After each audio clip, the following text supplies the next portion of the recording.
अच्छा जी स्टूडेंट्स, देखें ये जो एमसीक्यूज आज हम डिस्कस करेंगे ना इस क्लास में, मैंने 3 टॉपिक से एमसीक्यूज वो लिए। आप कहते 4 टॉपिक से।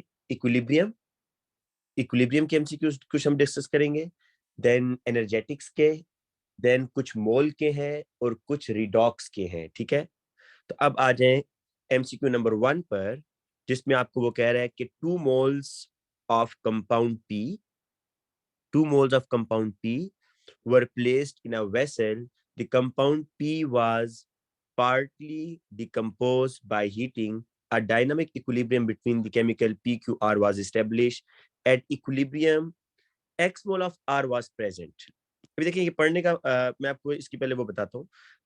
वो कह रहा है ये कि इन चारों ऑप्शंस में से इक्विलिब्रियम पर किस रिएक्शन के मोल इतने होंगे, ये बेसिकली वो कह रहा है कि ये जो चारों रिएक्शन है ना, आपने 1 बाय 1 हर केमिकल रिएक्शन के इक्विलिब्रियम मोल फाइंड आउट करने हैं और इक्विलिब्रियम पर किस रिएक्शन के मोल्स आपके पास कितने आ रहे हैं, कितने 2 प्लस एक्स आ रहे हैं। तो अगर हम चले ऑप्शन ए को सिलेक्ट करते हैं, option A, P plus 2Q plus, sorry, P it gives 2Q plus R. Reaction ये आपके पास आ रहा है कि 1 मोल ऑफ पी ये 2 मोल क्यू के और 1 मोल आर का दे रहा है। ठीक है, अब देखें वो कह रहा है कि एट इसके स्टार्टिंग मोल्स कितने हैं, ये हम साथ साथ लिख लेते हैं। Starting mole of P, P के जो स्टार्टिंग मोल है ना, उसने आपको बताए हुए हैं कि 2 mole of compound P were place, तो स्टार्टिंग मोल इसके 2 है। और ये बेटा 0 और 0 है। तकद्दुस बेटा आप अपनी जो है ना, मैं दोबारा स्क्रीन शेयर नहीं कर सकता, आप लीव करके दोबारा रीजॉइन करें। ठीक है, अच्छा, ये है जी आपके पास इस तरीके से स्टार्टिंग मोल आपको पता चल गए। इक्विलिब्रियम मोल उसने आपको बताए हैं किसके, वो कह रहे जी कि इक्विलिब्रियम मोल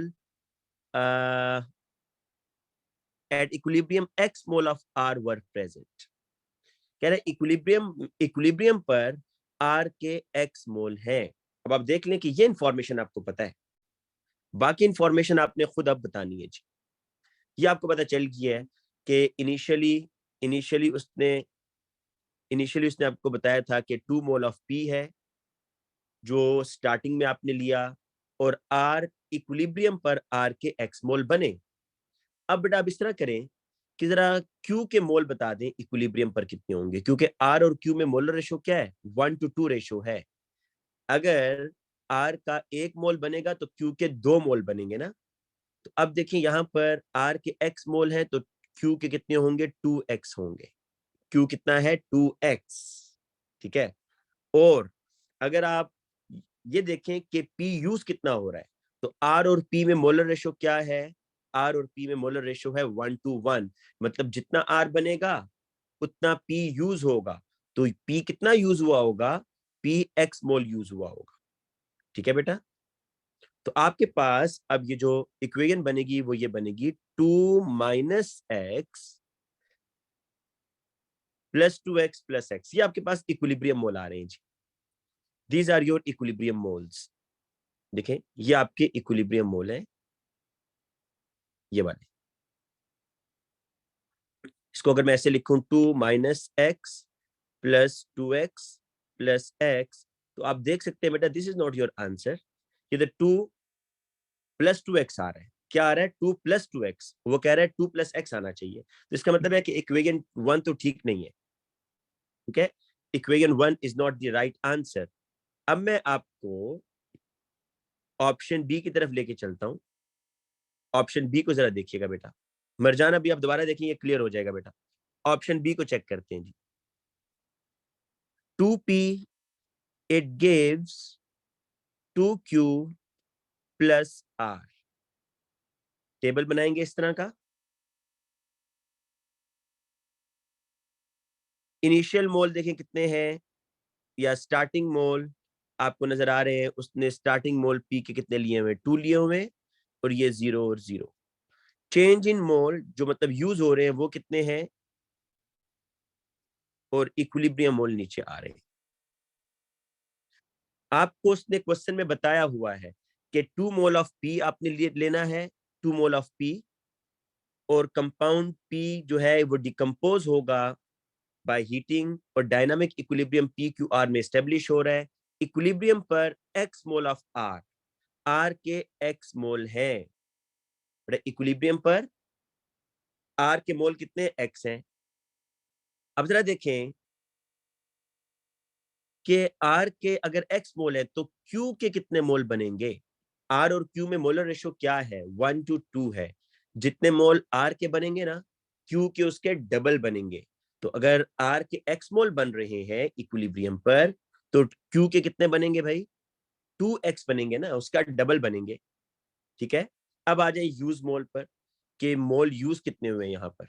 ये आपने बेटा फाइंड आउट करना है कि कितने मोल यूज हुए हैं।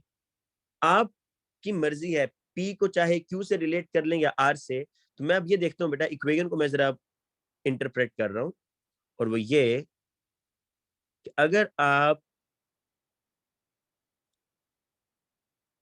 एक मिनट बेटा मैं इसको रब कर दूं।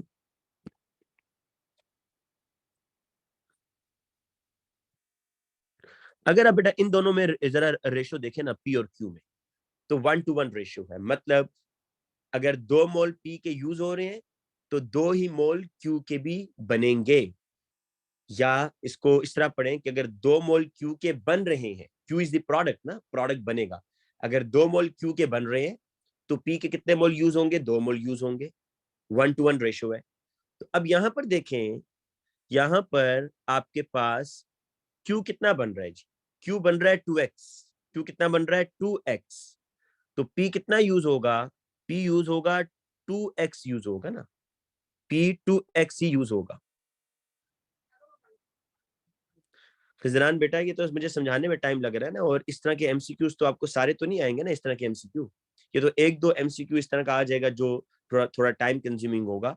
बाकी तो एमसीक्यू बड़े छोटे होंगे। अभी आप देखिएगा, तो इस तरह के कुछ एमसीक्यूज आएंगे आपको जो बड़ी लंबी वर्किंग चाह रहे होंगे आपसे। ठीक है। और वैसे भी अगर आप इसमें आपकी प्रैक्टिस होगी तो ये मैक्सिमम 1 मिनट में हो जाएगा या 2 मिनट में हो जाएगा। ये तो समझाने में हमें टाइम लगता है, इसलिए आपको लग रहा होगा कि इतना टाइम क्यों लग रहा है जी।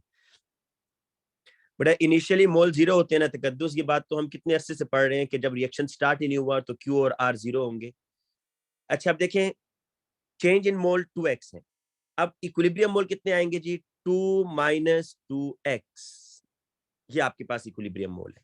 अब इक्विलिब्रियम मोल में देखें ये आ रहे हैं 2 - 2x +2x एंड +x। देखें ना, ये प्रोडक्ट वाले मोल तो बन रहे होते हैं ना, ये प्रोडक्ट वाले मोल बन रहे हैं, ये माइनस होंगे। मतलब जो दो में से 2x मोल यूज हो रहे हैं और ये आपके प्रोडक्ट वाले बन रहे हैं। तो इसको अगर आप कैंसिल करें, 2x से -2x और +2x कैंसिल, तो पीछे इक्विलिब्रियम मोल कितने बच गए, ये 2 बच गया और ये x बच गया। तो 2 + x इज द इक्विलिब्रियम मोल। जी बेटा मुझे ये बता दें, अगर नहीं समझ आया मैं इसको दोबारा बता देता हूँ। क्लियर है बेटा, मुझे मैसेज पे जिस बच्चे को समझ नहीं आया वो मुझे मैसेज कर दे कि सर इसको दोबारा एक्सप्लेन कर दें, या कौन स्टेप समझ नहीं आया वो स्टेप मुझे बता दें। एक तो इनिशियल मोल का बच्चों ने क्वेश्चन किया हुआ है कि इनिशियल मोल क्यों जीरो है। भाई जब रिएक्शन स्टार्ट ही नहीं हुआ, जब रिएक्शन स्टार्ट ही नहीं हुआ तो क्यू और आर जीरो होगा ना। अच्छा फिर मैं इसको चलें जल्दी से एक दो दोबारा बता देता हूँ। दूसरी बात आपको मैं जल्दी से एक बार फिर एक्सप्लेन कर देता हूँ ताकि कोई इसमें कंफ्यूजन ना रहे। देखिए बेटा, आपको उसने बताया है कि इक्विलिब्रियम पर आर के कितने मोल हैं, आर के मोल एक्स है। इक्विलिब्रियम पर आर कितना है, एक्स है। तो क्यू कितना होगा, 1:2 है। तो क्यू जो है वो 2x बना होगा। ठीक है। अगर आर 1x है तो क्यू कितना होगा, 2x होगा। अब आप ये सोचें कि ये मोल बनाए किसने है, कौन बना रहा है ये मोल रिएक्टेंट्स यूज होंगे, रिएक्टेंट ने ये मोल बनाए हैं। ठीक है। तो अब आप कंपैरिजन कर ले, चाहे क्यू के साथ या आर के साथ। चले हम अब इस दफा आर के साथ कर लेते हैं। मुझे ये बताएं कि आर में और पी में क्या रेशो है, 1:2 रेशो है। मतलब अगर 1 मोल आर का बनेगा तो 2 मोल पी के यूज होंगे। जितना आर बनेगा ना, आर जितना बनेगा पी उसका डबल यूज होगा। तो आर कितना बन रहा है जी, आर कितना बन रहा है आप यहां देखें, आर बन रहा है एक्स। तो P कितना यूज होगा, 2x यूज होगा ना, P कितना यूज होगा, 2x यूज होगा, x का 2 गुना ना, अगर 1x बन रहा है, R 1x बन रहा है, तो P कितना यूज होगा, 2x, तो 2x मैंने यहां लिखा।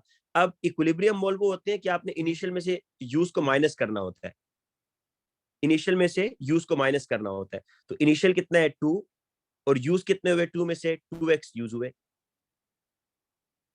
मरजान मुझे आपका क्वेश्चन बेटा समझ नहीं आया, मरजान मुझे आपका क्वेश्चन समझ नहीं आया। अब देखें ये आपके पास 2 माइनस 2x हो गया है, और आपने यहां से ये 2 माइनस 2x, ये प्रोडक्ट वाले मोल्स तो बन रहे हैं ना, ये तो ऐड हो रहे हैं, ये बन रहे हैं, प्लस 2x प्लस x, तो ये 2x से 2x minus 2x plus 2x cancel होगा, पीछे 2 प्लस x बच गया है। दिस इज योर इक्विलिब्रियम मोल। जी बेटा सॉरी, ये जो दूसरे बच्चे हैं ना मेरे, जी जी सॉरी, ये जो पार्टनर वाले बच्चे हैं बेटा, आपको मैंने अभी ये नहीं कराया, आप थोड़ा सा वेट कर ले, आगे जाके आपका मसला हल हो जाएगा, आगे एनर्जेटिक्स और रिडॉक्स, बस एक एमसीक्यू मैंने और डिस्कस करना है, फिर आगे वो टॉपिक्स हैं जो आपने पढ़े हुए हैं।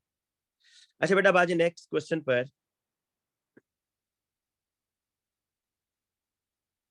ये देखें, the value of equilibrium constant Kc for the reaction to form ethyl ethanoate from the ethanol and ethanoic acid is this: 1 mole of ethanol and 1 mole of ethanoic acid are allowed to reach the equilibrium। बेटा मैं जल्दी से reaction दोबारा लिख देता हूँ, C2H5OH plus CH3COOH, it gives CH3COOC2H5 plus water। ये देखें जी,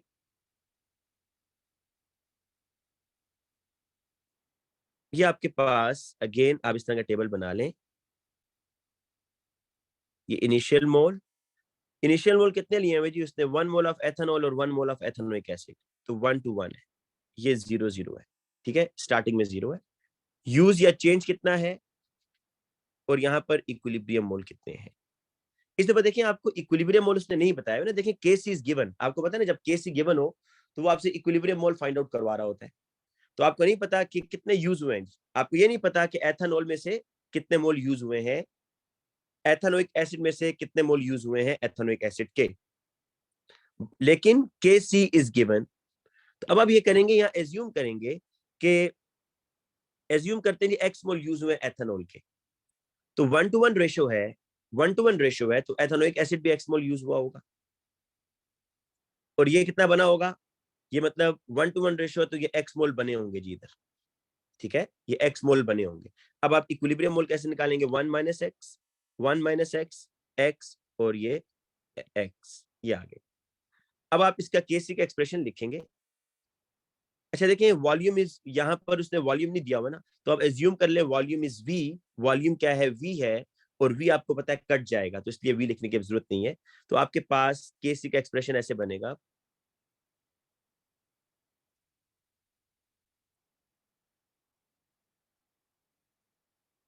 ये जी,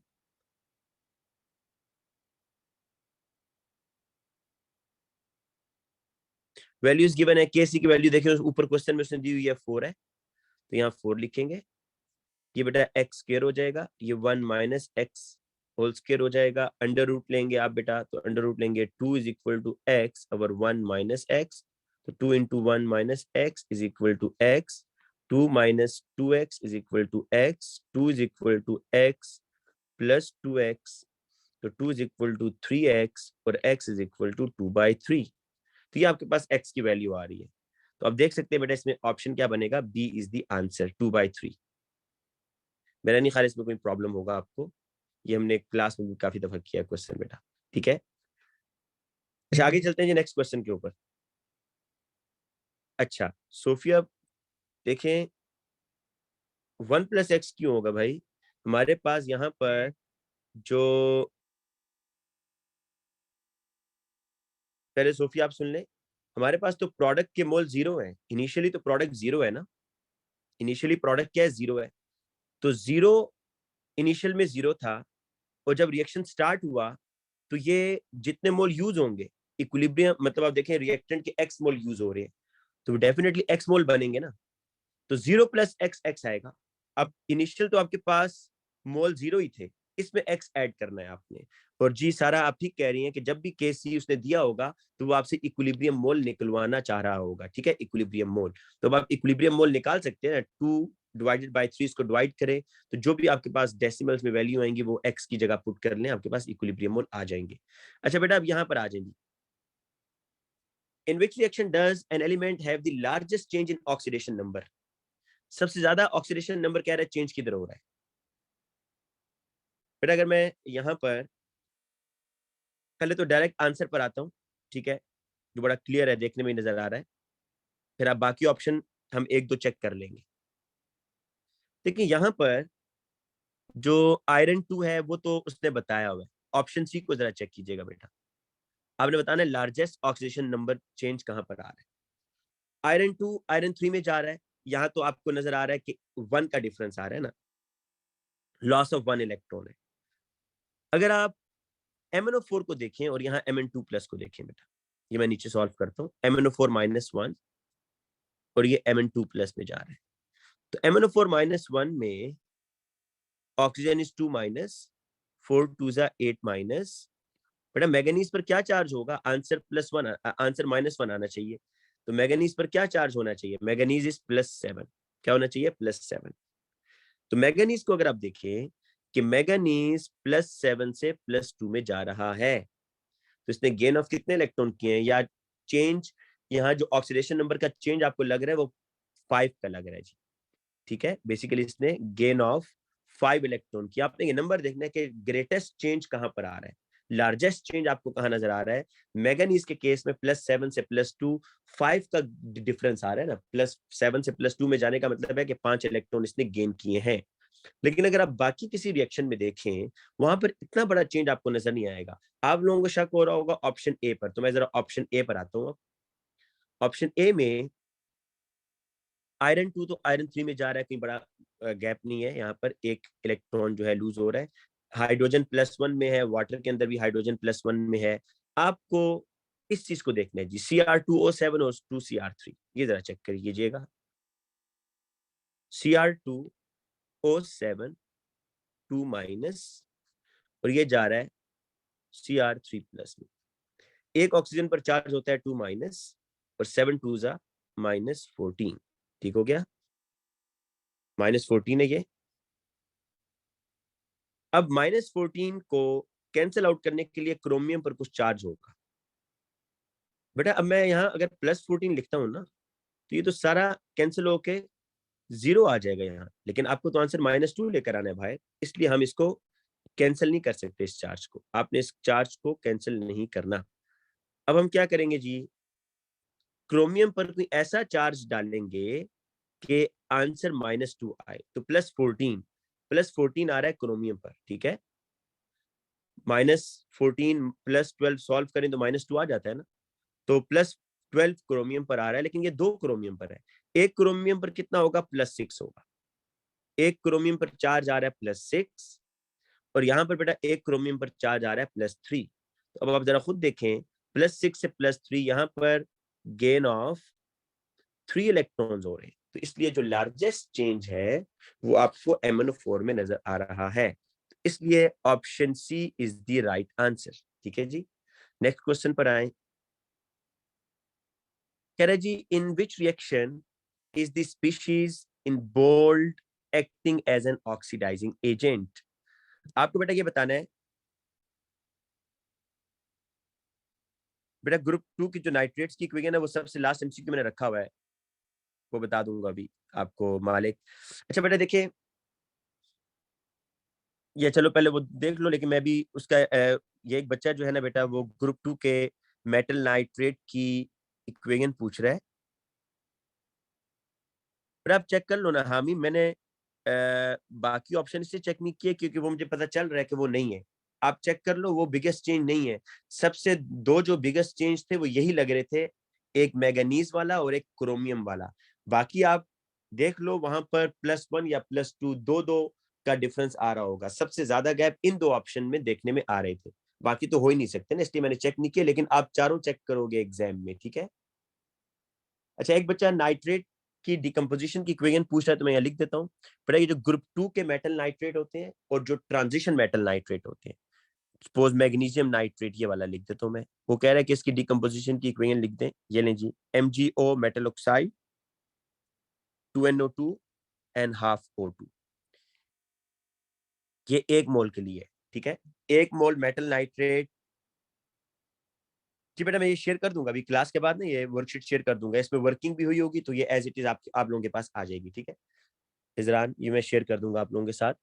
अच्छा बेटा ये है जी मेटल नाइट्रेट की डिकम्पोजिशन की इक्वेशन। अच्छा अब आ जाए नेक्स्ट क्वेश्चन के ऊपर। In which reaction is the species in bold acting as an oxidising agent. बेटा ऑक्सीडाइजिंग एजेंट का मतलब शॉर्ट कट अब ये समझ लें कि जहां रिडक्शन हो रही है, आपने ये बताना है कि क्योंकि जो ऑक्सीडाइजिंग एजेंट होता है उस पर रिडक्शन हो रही होती है, ठीक है। आपने ये बताना है कि जो बोल्ड स्पीशीज लिखे हुए ना उसने, इनमें कहां पर रिडक्शन हो रही है। ऑक्सीडाइजिंग एजेंट में रिडक्शन हो रही होती है, ये बात ध्यान में रखिएगा। ऑक्सीडाइजिंग एजेंट क्या होता है? An agent which oxidize the others, जो दूसरों को ऑक्सीडाइज कर रहा है, दूसरों से इलेक्ट्रॉन को रिमूव करवा रहा है, खुद गेन कर रहा है। तो रिडक्शन हुई ना खुद में, कि दूसरों को ऑक्सीडाइज कर रहा है। ऑक्सीडाइज करने का मतलब है कि दूसरे से इलेक्ट्रॉन निकाल रहा है और खुद गेन कर रहा है। तो अब आपने बताना है कि मतलब रिडक्शन किधर हो रही है। ऑक्सीडाइजिंग एजेंट मीन रिडक्शन किधर हो रही है। तो आप देखें कैल्शियम 0 से 2+ में जा रहा है, ये तो रिडक्शन ना हुई ना, ये तो लॉस ऑफ इलेक्ट्रॉन हुआ है। 0 से 2+ मतलब लॉस ऑफ इलेक्ट्रॉन हो गया है। ऑक्सीडेशन स्टेट बढ़ रही है, रिडक्शन में क्या होगा? ऑक्सीडेशन स्टेट कम हो रही होगी, ठीक है। तो 0 से 2+, ये तो ऑक्सीडेशन स्टेट बढ़ रही है, this is not the answer. अच्छा अब देखें यहाँ पर भी मुझे ऑप्शन सी बड़ा क्लियर देखने में नजर आ रहा है, लेकिन चलें पहले ऑप्शन बी पर आ जाते हैं। SO3 2-, SO3 इस पर चार्ज है 2-, और ये SO4 2- में जा रहे हैं। देखें एक ऑक्सीजन पर होता है -2, तो 3 2 -6। सल्फर पर क्या चार्ज होना चाहिए कि आंसर -2 आए? +4 होना चाहिए जी, +4, तब -2 आएगा ना आंसर। -6 +4। इस तरह यहाँ देखें -2 -8, सल्फर पर क्या होना चाहिए कि आंसर -2 आए? +6 होना चाहिए जी। अब देखिए आप यहाँ पर एक चीज नोट करें, कभी भी -6 और +8 को ना देखिएगा, इन चार्जेस को नहीं देखना भाई। ये तो आपने एक ऑक्सीजन पर देखना है, एक ऑक्सीजन पर -2, एक ऑक्सीजन पर -2, तो ऑक्सीजन में तो कुछ नहीं हो रहा, ठीक है। अच्छा अब सल्फर पर आ जाए, सल्फर पर चार्ज है +4 और यहाँ सल्फर पर है +6, ये तो लॉस ऑफ इलेक्ट्रॉन हो गया ना, इंक्रीज इन ऑक्सीडेशन स्टेट, तो ये तो ऑक्सीडेशन हो रही है, आपने रिडक्शन बतानी है, तो इसलिए ये नहीं है ऑप्शन। अब देखें, अगर आप इसको देख लें, ये जो ऑप्शन सी है इसमें बड़ा क्लियर है, आयरन 2 जो है वो आयरन में जा रहा है, तो आयरन 2 आयरन मतलब 0 में जा रहा है, तो ये गेन ऑफ इलेक्ट्रॉन नहीं है क्या? This is the gain of electron ना, क्योंकि इसमें देखें 2 इलेक्ट्रॉन गेन हो रहे हैं, ठीक है, 2 इलेक्ट्रॉन इसमें गेन हो रहे हैं, तो option C is the right answer. अच्छा अब आगे आ जाइए नेक्स्ट क्वेश्चन के ऊपर।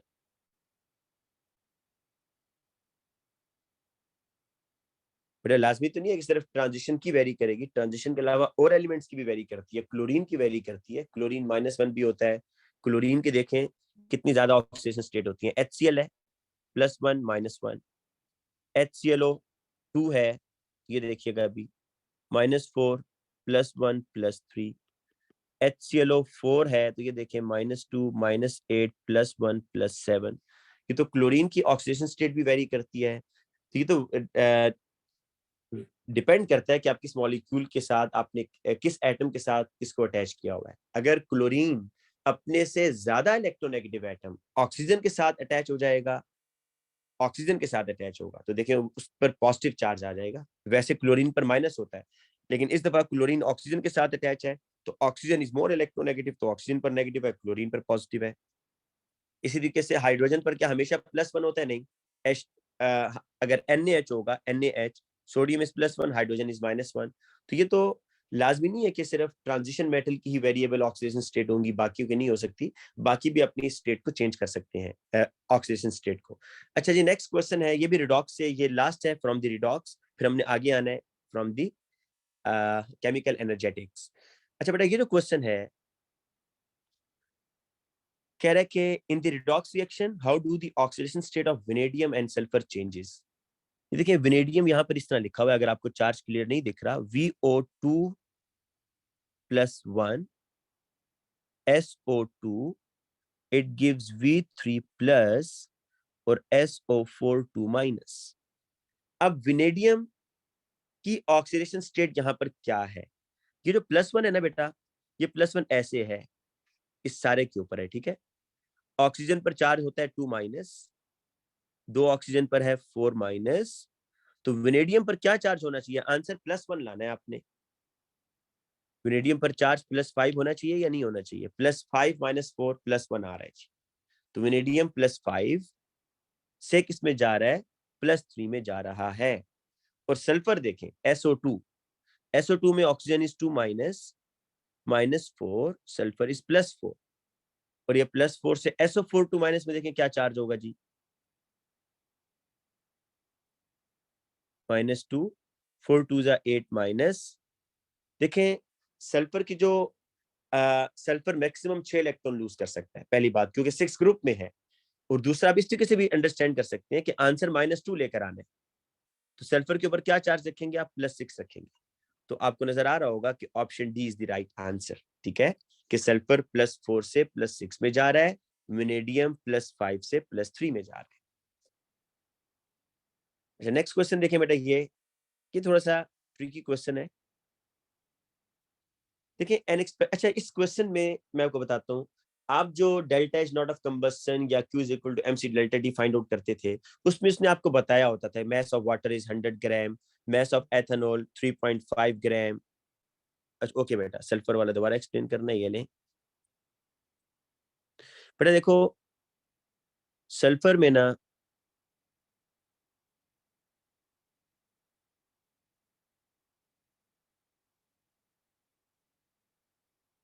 ये जी SO2 और SO4 2- है ना, SO2 और ये जा रहा है SO4 2- में। आपको ऑक्सीडेशन स्टेट बतानी है सल्फर की किससे किस में जा रही है। SO2 एक न्यूट्रल कंपाउंड है, राइट, इसका नेट चार्जेस 0 होंगे। तो एक ऑक्सीजन पर चार्ज होता है 2-, 2 पर कितना होगा 4-, सल्फर पर क्या होगा 4+। SO4 के अंदर देखें ऑक्सीजन पर चार्ज है 2-, 4 ऑक्सीजन है तो 4 2 8-। और अब सल्फर पर ऐसा क्या चार्ज होना चाहिए कि आंसर -2 आए?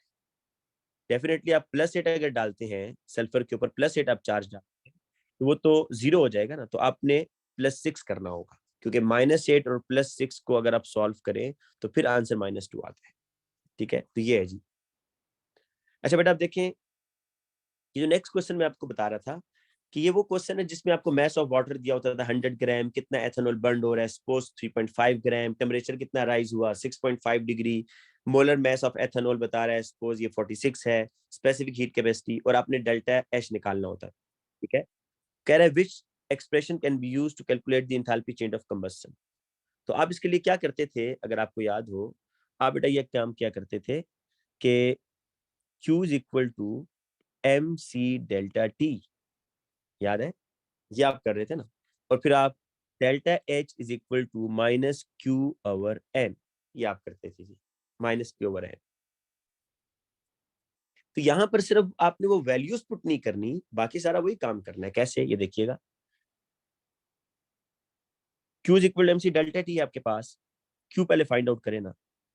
मैस ऑफ वाटर कितना है, M क्या है, mess of water, C specific heat capacity, delta D change in temperature of water. Mess of water है W। अच्छा जी, आगे C क्या है, specific heat capacity, that is 4.2। अच्छा आगे डेल्टा टी क्या है, चेंज इन टेम्परेचर कितना है जी, चेंज इन टेम्परेचर आ रहा है आपके पास राइज y डिग्री। ये आपके पास किस में आंसर आएगा, जूल्स में आएगा ना, ये आंसर किस में आएगा बेटा, जूल्स में आएगा। और आपको पता है डेल्टा एच किस में होता है, डेल्टा एच जो होता है ना वो किलो जूल्स पर मोल में होता है। तो आप इसको आप किलो जूल्स में पहले लेके जाए ना। किलो जूल्स में लेके जाने के लिए क्या करेंगे जी, इसको किलो जूल्स में लेके जाने के लिए आप इसको करेंगे W 4.2 y, ये मल्टीप्लाई के साइन है बेटा, डिवाइडेड बाय 1000। ये आपके पास आ गया। अब पर मोल की बात बतानी है आपने कि 1 मोल, और बेटा ये आपको पता है एक्सोथर्मिक रिएक्शन है क्योंकि कंबस्टन हो रही है। आप माइनस खुद भी लगा सकते हो अभी, वरना वो फार्मूला वाला हम खुद लगा लेंगे। Delta H is equal to minus Q over N. ठीक है, तो माइनस क्यू लगता है यहाँ पर। आप माइनस यहाँ पर चलें, इसकी वैल्यू अगर पुट कर दें तो आपको पता चल जाएगा। यहाँ पर delta H is equal to minus Q over N. बड़ा ये क्यू की क्या वैल्यू है जी? क्यू ये आपके पास देखें इसमें, दिस इज द क्यू। ठीक है, ये क्यू है आपके पास, और N is the number of moles. Number of moles, number of moles आप कैसे निकालेंगे? नंबर ऑफ मोल का फॉर्मूला क्या होता है? Mass over M R, mass over M R. ठीक है, तो मैस यहाँ पर कितना है जी आपके पास? मैस है एक्स, और एम आर आपके पास है यहाँ पर जी ग्राम। जी इज द एम आर। तो आप इसको बेटा इस तरह कर लें कि अगर यहाँ पर ना मैं माइनस यहीं पर लगा देता हूँ, ठीक है, क्योंकि ये आपका कंबस्टन रिएक्शन है ना, तो आपको पता है कि इसमें एनर्जी रिलीज होगी। अच्छा, ये जो बेटा एनर्जी रिलीज हो रही है, ये वाली, ये जो एनर्जी रिलीज हो रही है, इतने किलो जूल्स एनर्जी जो रिलीज हुई है, ये कितने ग्राम, ये कितने ग्राम आपका एथेनॉल बर्न हुआ है? कितने ग्राम आपका एथेनॉल बर्न हुआ है तो ये एनर्जी रिलीज हुई है?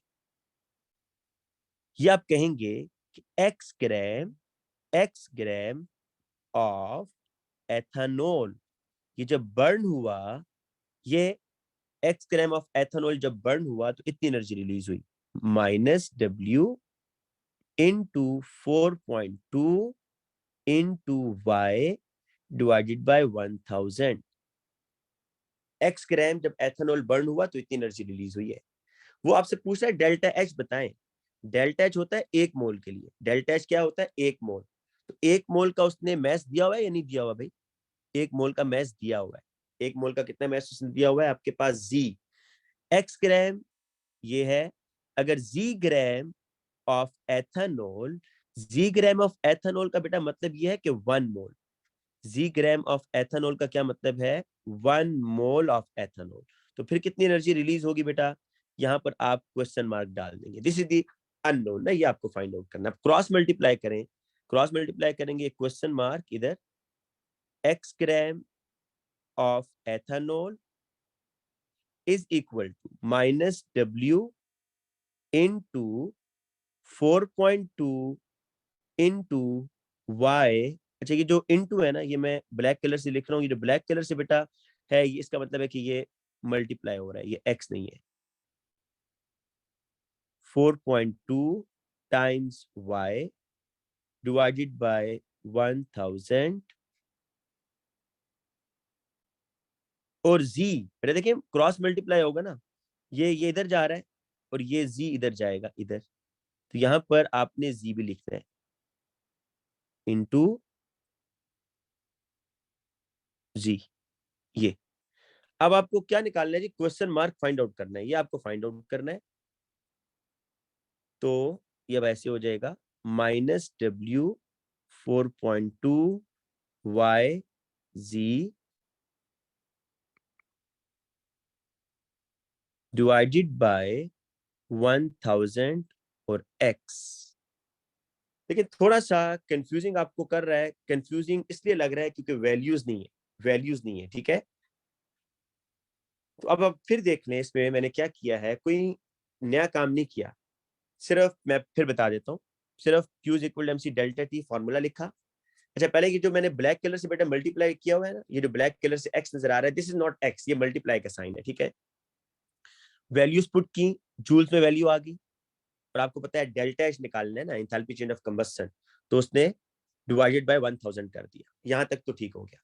अब वो 1 मोल के लिए कह रहे जी कि 1 मोल एथेनॉल जब बर्न करेंगे, सारी बात है, अब हम मोल निकाल तो नहीं सकते ना, वैल्यूज तो है नहीं हमारे पास, उस तरह की वैल्यूज नहीं है। आप बेटा इसमें वो फॉर्मूला भी लगा सकते हैं, delta H is equal to minus Q over N, लेकिन मेरा ख्याल है कि इस रेशो से ज्यादा आसान हो जाएगा काम, कि ये जो एनर्जी रिलीज हुई है ना किलो जूल्स में, ये जो मैंने ऊपर मार्क किया हुआ है, ये जो एनर्जी रिलीज हुई है, ये कितने ग्राम एथेनॉल बर्न करने से हुई है? ये x ग्राम एथेनॉल आपने जब बर्न किया है तब इतनी हीट एनर्जी रिलीज हुई है, ठीक है। तो आपने 1 मोल का बताना है,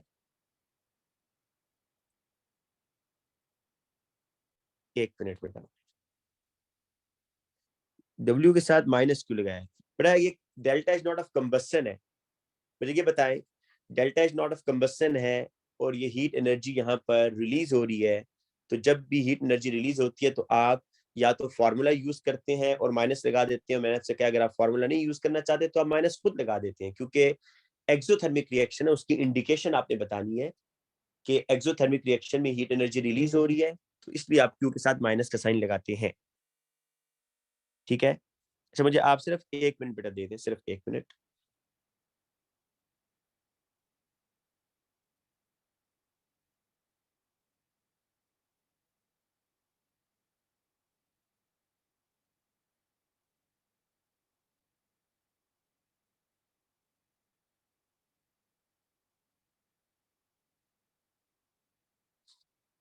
अच्छा बेटा, अब देखें बेटा, रेशियो क्यों समझ नहीं आ रही, इतनी सिंपल सी रेशियो है मालिक, आप इसको अंडरस्टैंड करें ना। आपको क्यों समझ नहीं आ रही रेशियो, जिससे हम कहते हैं जी के 3.5 ग्राम ऑफ एथेनॉल अगर बर्न होगा तो कितनी एनर्जी रिलीज हो रही है जी, 1500 किलो जूल्स एनर्जी रिलीज हो रही है। तो 46 ग्राम अगर एथेनॉल बर्न होगा तो कितनी एनर्जी रिलीज होगी, X X kilo joules energy release होगी। 46 ग्राम का मतलब है कि 1 मोल। अच्छा, अगर आप फॉर्मूला यूज करना चाहते हैं तो ये देखें फॉर्मूला कैसे यूज करेंगे। डेल ये आपने क्यू निकाल लिया यहाँ पर, Q is equal to W times 4.2 times Y divided by 1000, ठीक है। अगर आप फॉर्मूला आप लगाते हैं तो delta H is equal to minus Q over n, तो delta H is equal to minus फॉर्मूले का Q की वैल्यू लगाएंगे W इंटू 4.2, ये मैं डॉट लगा रहा हूँ मल्टीप्लाई की जगह, Y ये आ गया जी 1000। और ये बेटा देखें एन क्या है, N is the number of moles ना, तो यहाँ पर नंबर ऑफ मोल्स आपके पास मैस ओवर एम आ रहा है, एक्स ओवर जी। एक्स क्या है जी आपके पास, जरा देखें, एक्स आपके पास क्या आ रहा है यहाँ पर मैस, और इसका एम आ रहा है जी, तो एक्स ओवर जी हो जाएगा ना, एक्स ओवर जी। तो अब यहाँ पर अगर एक्स ओवर जी लगा दें, एक्स ओवर जी, और ये फ्रैक्शन के नीचे फ्रैक्शन आ गया तो उसको फ्लिप करें, delta is equal to minus W into 4.2 into Y, और ये ऊपर चला जाएगा भाई, फ्लिप हो जाएगा, इंटू जी 100,000 इंटू एक्स। ये देखें जी, अब बताएं ये बात ठीक है या नहीं, अगर इस तरह फॉर्मूले से करना चाहते हैं।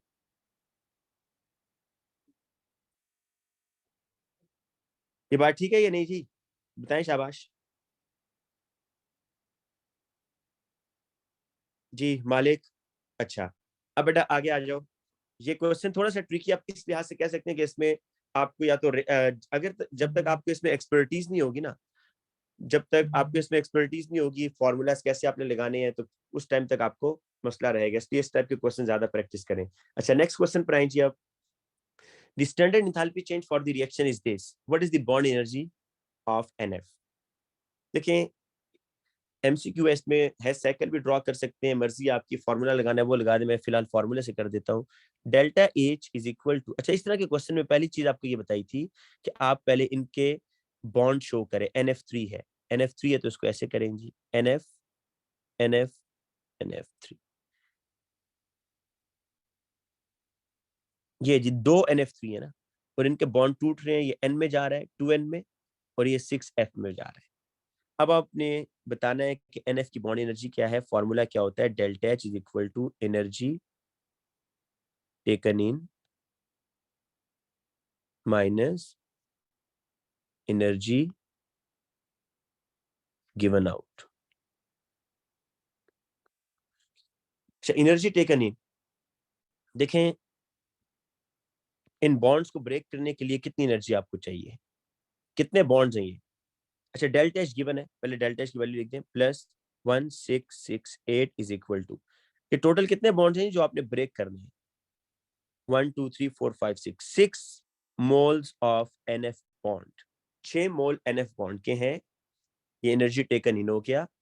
एनर्जी गिवन आउट पता है क्या होता है कि कितनी एनर्जी रिलीज हो रही है जब बॉन्ड्स बनेंगे।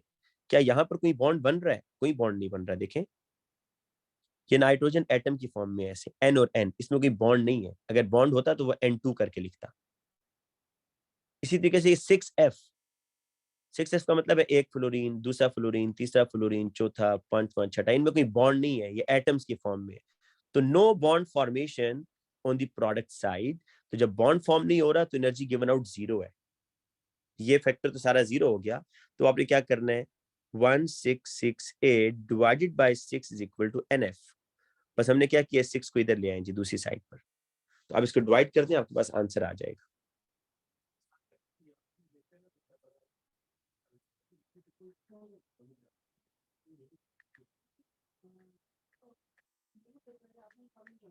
टू 278।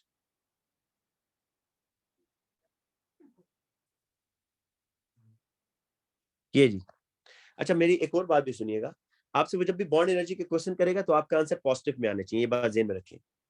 क्योंकि बॉन्ड एनर्जी की जो डेफिनेशन हम बताते हैं, bond energy required to break a bond, ठीक है। तो हम बॉन्ड ब्रेकिंग के लिहाज से बॉन्ड एनर्जी को डिफाइन करते हैं। इसलिए जो आपके आंसर होंगे वो हमेशा प्लस में आने चाहिए, माइनस में नहीं आने चाहिए। अगर माइनस में आ रहे तो समझ जाएं आप बॉन्ड एनर्जी को फॉर्मेशन के लिहाज से कैलकुलेट कर रहे हैं, जो कि वो गलत कंसिडर करेगा। जब भी बॉन्ड एनर्जी का आंसर निकालेंगे तो आपका आंसर पॉजिटिव में आना चाहिए। अच्छा, नेक्स्ट क्वेश्चन पर आए बेटा आप। For which equation is the enthalpy change correctly described as an enthalpy change of formation? अब देखिए, आपने बताना है कि फॉर्मेशन की करेक्ट एग्जांपल कौन सी है। ये देखें बेटा, अगर आप फर्स्ट केस में देखें, 1 mole of a compound is form from its element, यहां तक तो ठीक है, लेकिन अंडर द स्टैंडर्ड कंडीशन गलत है। कार्बन की स्टैंडर्ड कंडीशन, स्टैंडर्ड स्टेट क्या है, सॉलिड। यहाँ पर कार्बन गैस में आ रहा है, इसलिए ऑप्शन ए रॉन्ग है। सिर्फ उसने स्टेट यहाँ पर गलत डाल दी है। दूसरा अगर आप देखें तो वो बिल्कुल ठीक है, क्योंकि 1 mole of a compound is formed, 1 mole compound देखें फॉर्म हो रहा है। 1 mole of a compound is form from its element under the standard condition. तो option b is the right answer, ठीक है। सी देखें, उसने इसलिए गलत है, नाइट्रोजन जो है स्टैंडर्ड स्टेट में नहीं है। डी क्यों गलत है भाई? डी में देखें 1 मोल नहीं बन रहा। डी में ना आपके पास 1 मोल नहीं बन रहा, 2 मोल बन रहे हैं, इसलिए गलत है। फॉर्मेशन में 1 मोल ऑफ अ कंपाउंड होता है फ्रॉम इट्स एलिमेंट। अच्छा, मैं आपको यहाँ पर एक दो चीज और बता दूं, वो ये कि बाज ऐसे इक्वेशंस हैं जो कि कंबस्शन में भी आती हैं और फॉर्मेशन में भी आती हैं। फॉर एग्जांपल, ये है जी आपके पास एक इक्वेशन। हाँ, डी में एलिमेंट भी नहीं है बेटा, सही कह रहे हो आप मालिक, डी में एलिमेंट भी नहीं है। अच्छा, देखें, ये मैं आपको एक चीज समझाना चाह रहा हूँ, इधर देखिएगा, ये इस क्वेश्चन से हट के अब बात। 1 mole of a compound is formed from its element under the standard condition. So this is the example of delta H naught of formation. और ये एग्जाम्पल आप कंबस्शन की भी कह सकते हैं। क्यों? 1 mole of a substance is burned. 1 mole of a substance is burned in excess of oxygen.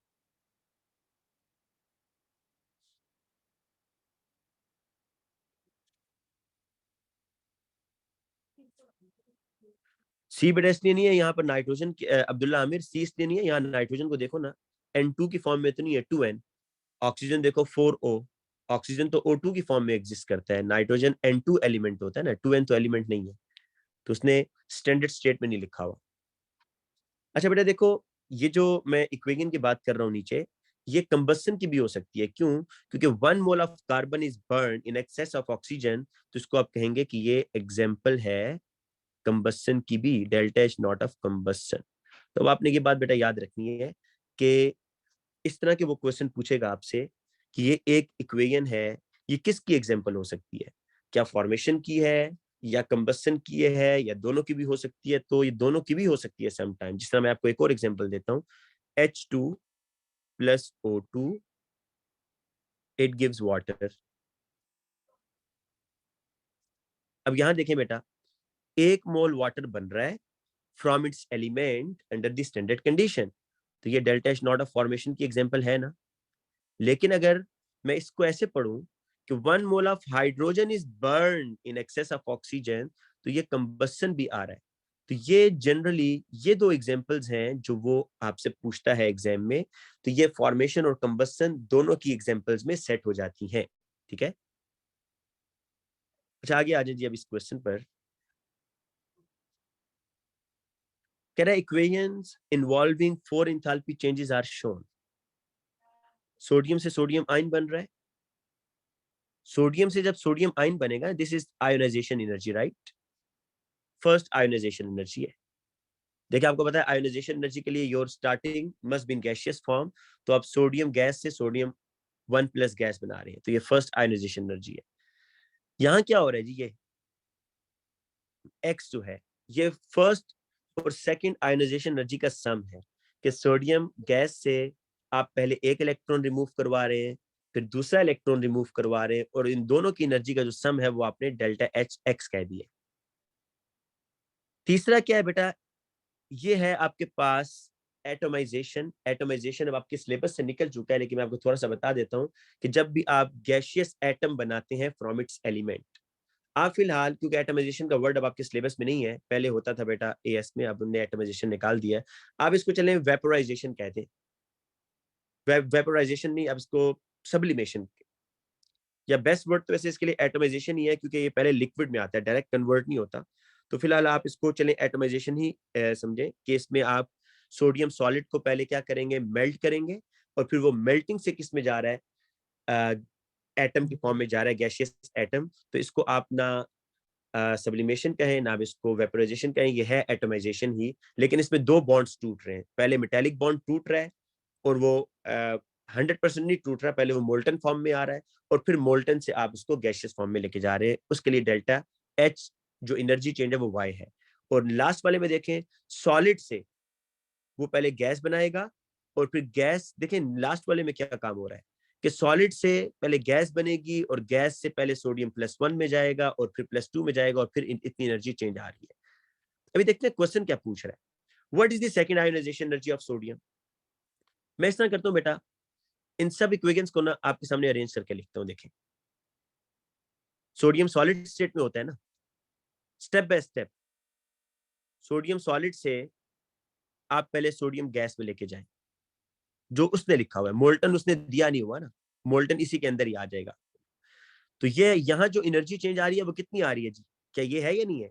Sodium solid से sodium gas, energy change Y है, ये देखें। अच्छा फिर आगे चलते हैं, सोडियम गैस से सोडियम 1+, आप जब इससे एक इलेक्ट्रॉन रिमूव करेंगे, कितनी एनर्जी चेंज आ रही है, डब्ल्यू, ये लिख दिया। सोडियम 1+ से 2+, second ionization energy of sodium वो आपको फाइंड आउट करना है। ये देखें, ये क्वेश्चन है, मतलब सोडियम 1+ से सोडियम 2+, इसकी कितनी एनर्जी चेंज है ये आपको नहीं पता, ये आपने फाइंड आउट करना है। अब आप जरा खुद सोचें कि सोडियम गैस से सोडियम 2+, सोडियम गैस से सोडियम 2+, इसकी इंथैल्पी चेंज क्या है जी, ये आपको पता है या नहीं पता? सोडियम गैस से सोडियम 2+ गैस, इसकी इंथैल्पी चेंज कितनी आ रही है, क्या आपको गिवन है या नहीं गिवन? ये आप सेकंड इक्वेशन देख के बता सकते हैं। गिवन है कि सोडियम गैस से अगर आप सोडियम 2+ में आएंगे तो एनर्जी चेंज एक्स है। एनर्जी चेंज क्या है, एक्स। में इसको नीचे लिख देता हूं, चलिए।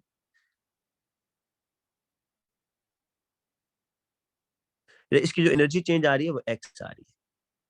ठीक है, अब देखें आपको यहां से लेकर यहां तक की इंथैल्पी चेंज पता है ना कितनी है, एक्स है। ये आपको पता चल गया जी, एक्स है। और आपको ये भी पता है कि यहां से यहां तक की एनर्जी चेंज कितनी है, वो डब्ल्यू है। और ये आप निकालना चाहते हैं, जरा खुद सोच लें क्या क्या करेंगे। बड़ा सिंपल सी बात, अब तो मैंने इसको सिंपल कर दिया भाई, कि यहां से यहां तक का जो एनर्जी चेंज है दैट इज गिवन, कितना है जी, एक्स है ना। यहां से यहां तक का एनर्जी चेंज आपको पता है कितना है, वो डब्ल्यू है। तो यहां से यहां तक सोडियम +1 से +2 के लिए क्या होगा जी? मुझे आप मैसेज करके कहीं बताए बच्चा, क्या क्या आंसर क्या होगा इसका? हाँ जी बेटा, क्या आंसर होगा इसका? मैसेज करके शाबाश बताएं। बी होगा। Yes, X-W। बेटा देखें, ये बड़ा सिंपल सा है, क्योंकि आपको ये जो मैंने 2 येलो कलर से मार्क किया ना, सोडियम गैस से सोडियम 2+, इसकी एनर्जी चेंज X है, और जो सोडियम गैस से सोडियम 1+ गैस, इसकी एनर्जी चेंज W है। तो आपको ये बताना है, जो क्वेश्चन मार्क मैंने लगाया हुआ है, ये आपको फाइंड आउट करना था। तो आप X-W कर देंगे, X-W। X-W is the answer. ठीक है, आगे चलें जी अब नेक्स्ट क्वेश्चन पर। एक मिनट, क्योंकि मैंने आपको सेंड करना है, मैं इसको जरा वापस निशान लगा दूं बेटा।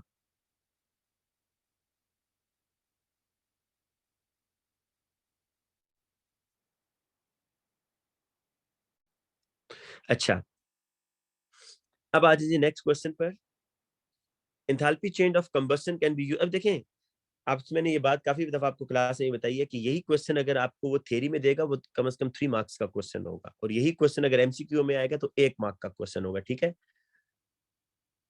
अब आपको वो कह रहे जी कि आपको ना गिवन डाटा देखते साथ ही मैंने आपको 2 साइकिल्स बताई थी। मैंने आपसे कहा था कि अगर कंबस्शन गिवन होगा, अगर आपको याद हो, तो मैंने आपको 2 साइकिल्स बनाकर दी थी, और आपको ये कहा था कि अगर combustions are given in the question, तो तमाम एरोज डाउनवर्ड करके नीचे कंबस्शन के प्रोडक्ट लिखने आपने, कंबस्शन प्रोडक्ट। तो अब देखिएगा बिल्कुल ऐसे ही होगा, क्योंकि उसने कंबस्शन दिया हुआ है ना, आपने इस तरह की साइकिल बनानी है। ये इक्वेशन क्या है जी? 4 moles of carbon, 5 mole of hydrogen, it gives C4H10। वो कह रहा है कि इसकी इंथैल्पी चेंज आपने फाइंड आउट करनी है, इंथैल्पी चेंज ऑफ फॉर्मेशन, ये आपको फाइंड आउट करनी है, ये आपको फाइंड आउट करनी है। लेकिन अगर आप उसका क्वेश्चन देखें, तो उसने आपको कार्बन की कंबस्शन बताई हुई है कि जब 1 मोल कार्बन को बर्न करेंगे तो कितनी एनर्जी रिलीज होगी? 394। तो कंबस्शन के प्रोडक्ट नीचे होंगे, एयर आप साइड पर लिख सकते हैं ऐसे। कार्बन और ऑक्सीजन को बर्न किया तो कार्बन डाइऑक्साइड,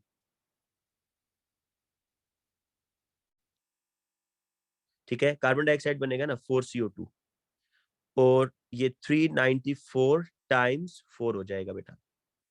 इसी तरह 1 मोल हाइड्रोजन को बर्न करेंगे तो -286, तो ये 5 मोल हाइड्रोजन है, तो 5 टाइम्स -286, और 1 मोल ब्यूटेन को बर्न करेंगे तो -2877। ये इस तरीके से होगा जी। अब आप कहिए, आपका स्टार्टिंग है, दिस इज द स्टार्टिंग, ये आपका फाइनल है। तो स्टार्टिंग से फाइनल तक एक रूट ये है और एक रूट ये जी। okay, this is first route, this is the second route. तो आपने एनर्जी चेंज निकालनी है, तो फर्स्ट रूट में जो एनर्जी चेंज आ रही है -394 times 4 +5 times -286 is equal to, second route में क्या आ रही है? Delta H naught of formation plus -2877। फिर आप इसको कैलकुलेट कर ले, आपके पास आंसर आ जाएगा जी इसका। ठीक है, आंसर आप चेक कर लीजिएगा, मेरा ख्याल है B is the answer. Calculate करके देख लीजिएगा, बी आंसर आएगा। अच्छा बेटा, नेक्स्ट क्वेश्चन पर आए आप। हाँ, अब ये मोल वाले क्वेश्चन बेटा शुरू हो गए। बेटा 5 मिनट की ब्रेक ले सकते हैं, अगर 5 मिनट की आपने ब्रेक लेनी है, क्योंकि इसमें हमें थोड़ा सा मजीद काम करना है। 5 मिनट की हम ब्रेक लेते हैं बीच में, ठीक है। अभी टाइम क्या हो रहा है बेटा? देखिए अभी टाइम हो रहा है, अभी जाएंगे नहीं आप लोग, कहीं नहीं जाएंगे। 12:07 हो रहे हैं ना, तो 12:15 पर हम दोबारा स्टार्ट करते हैं, ठीक है बेटा। 12:15 पर दोबारा स्टार्ट करेंगे। आपने लीव नहीं करना, आप सिर्फ थोड़ा सा रेस्ट कर लें, ताकि फिर हम मोल के क्वेश्चन स्टार्ट करें।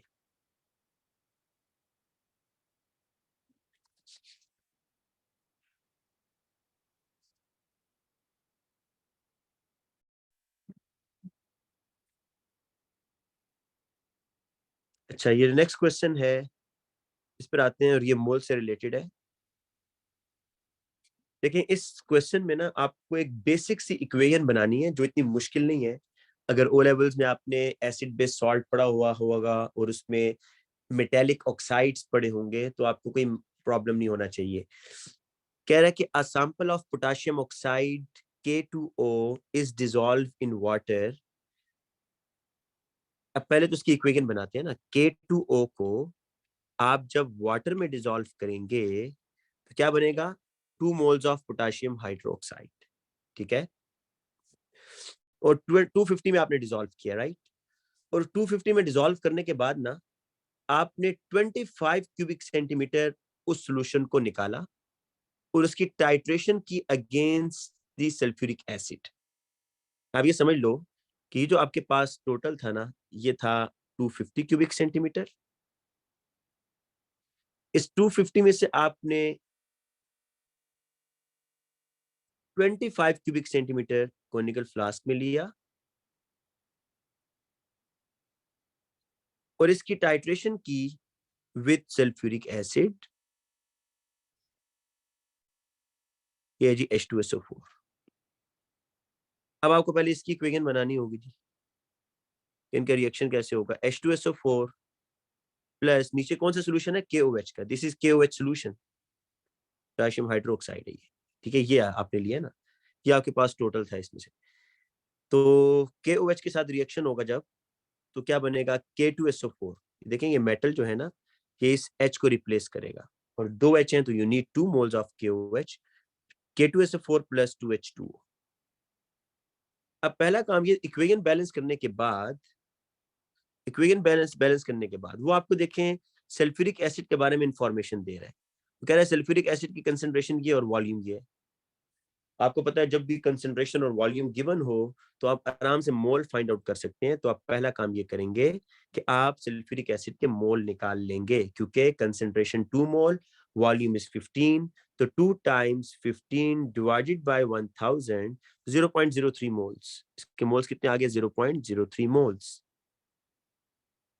तो अब आप इक्वेशन की मोलर रेशियो जरा यूज करें और बताएं पोटेशियम हाइड्रोक्साइड के कितने मोल होंगे जी।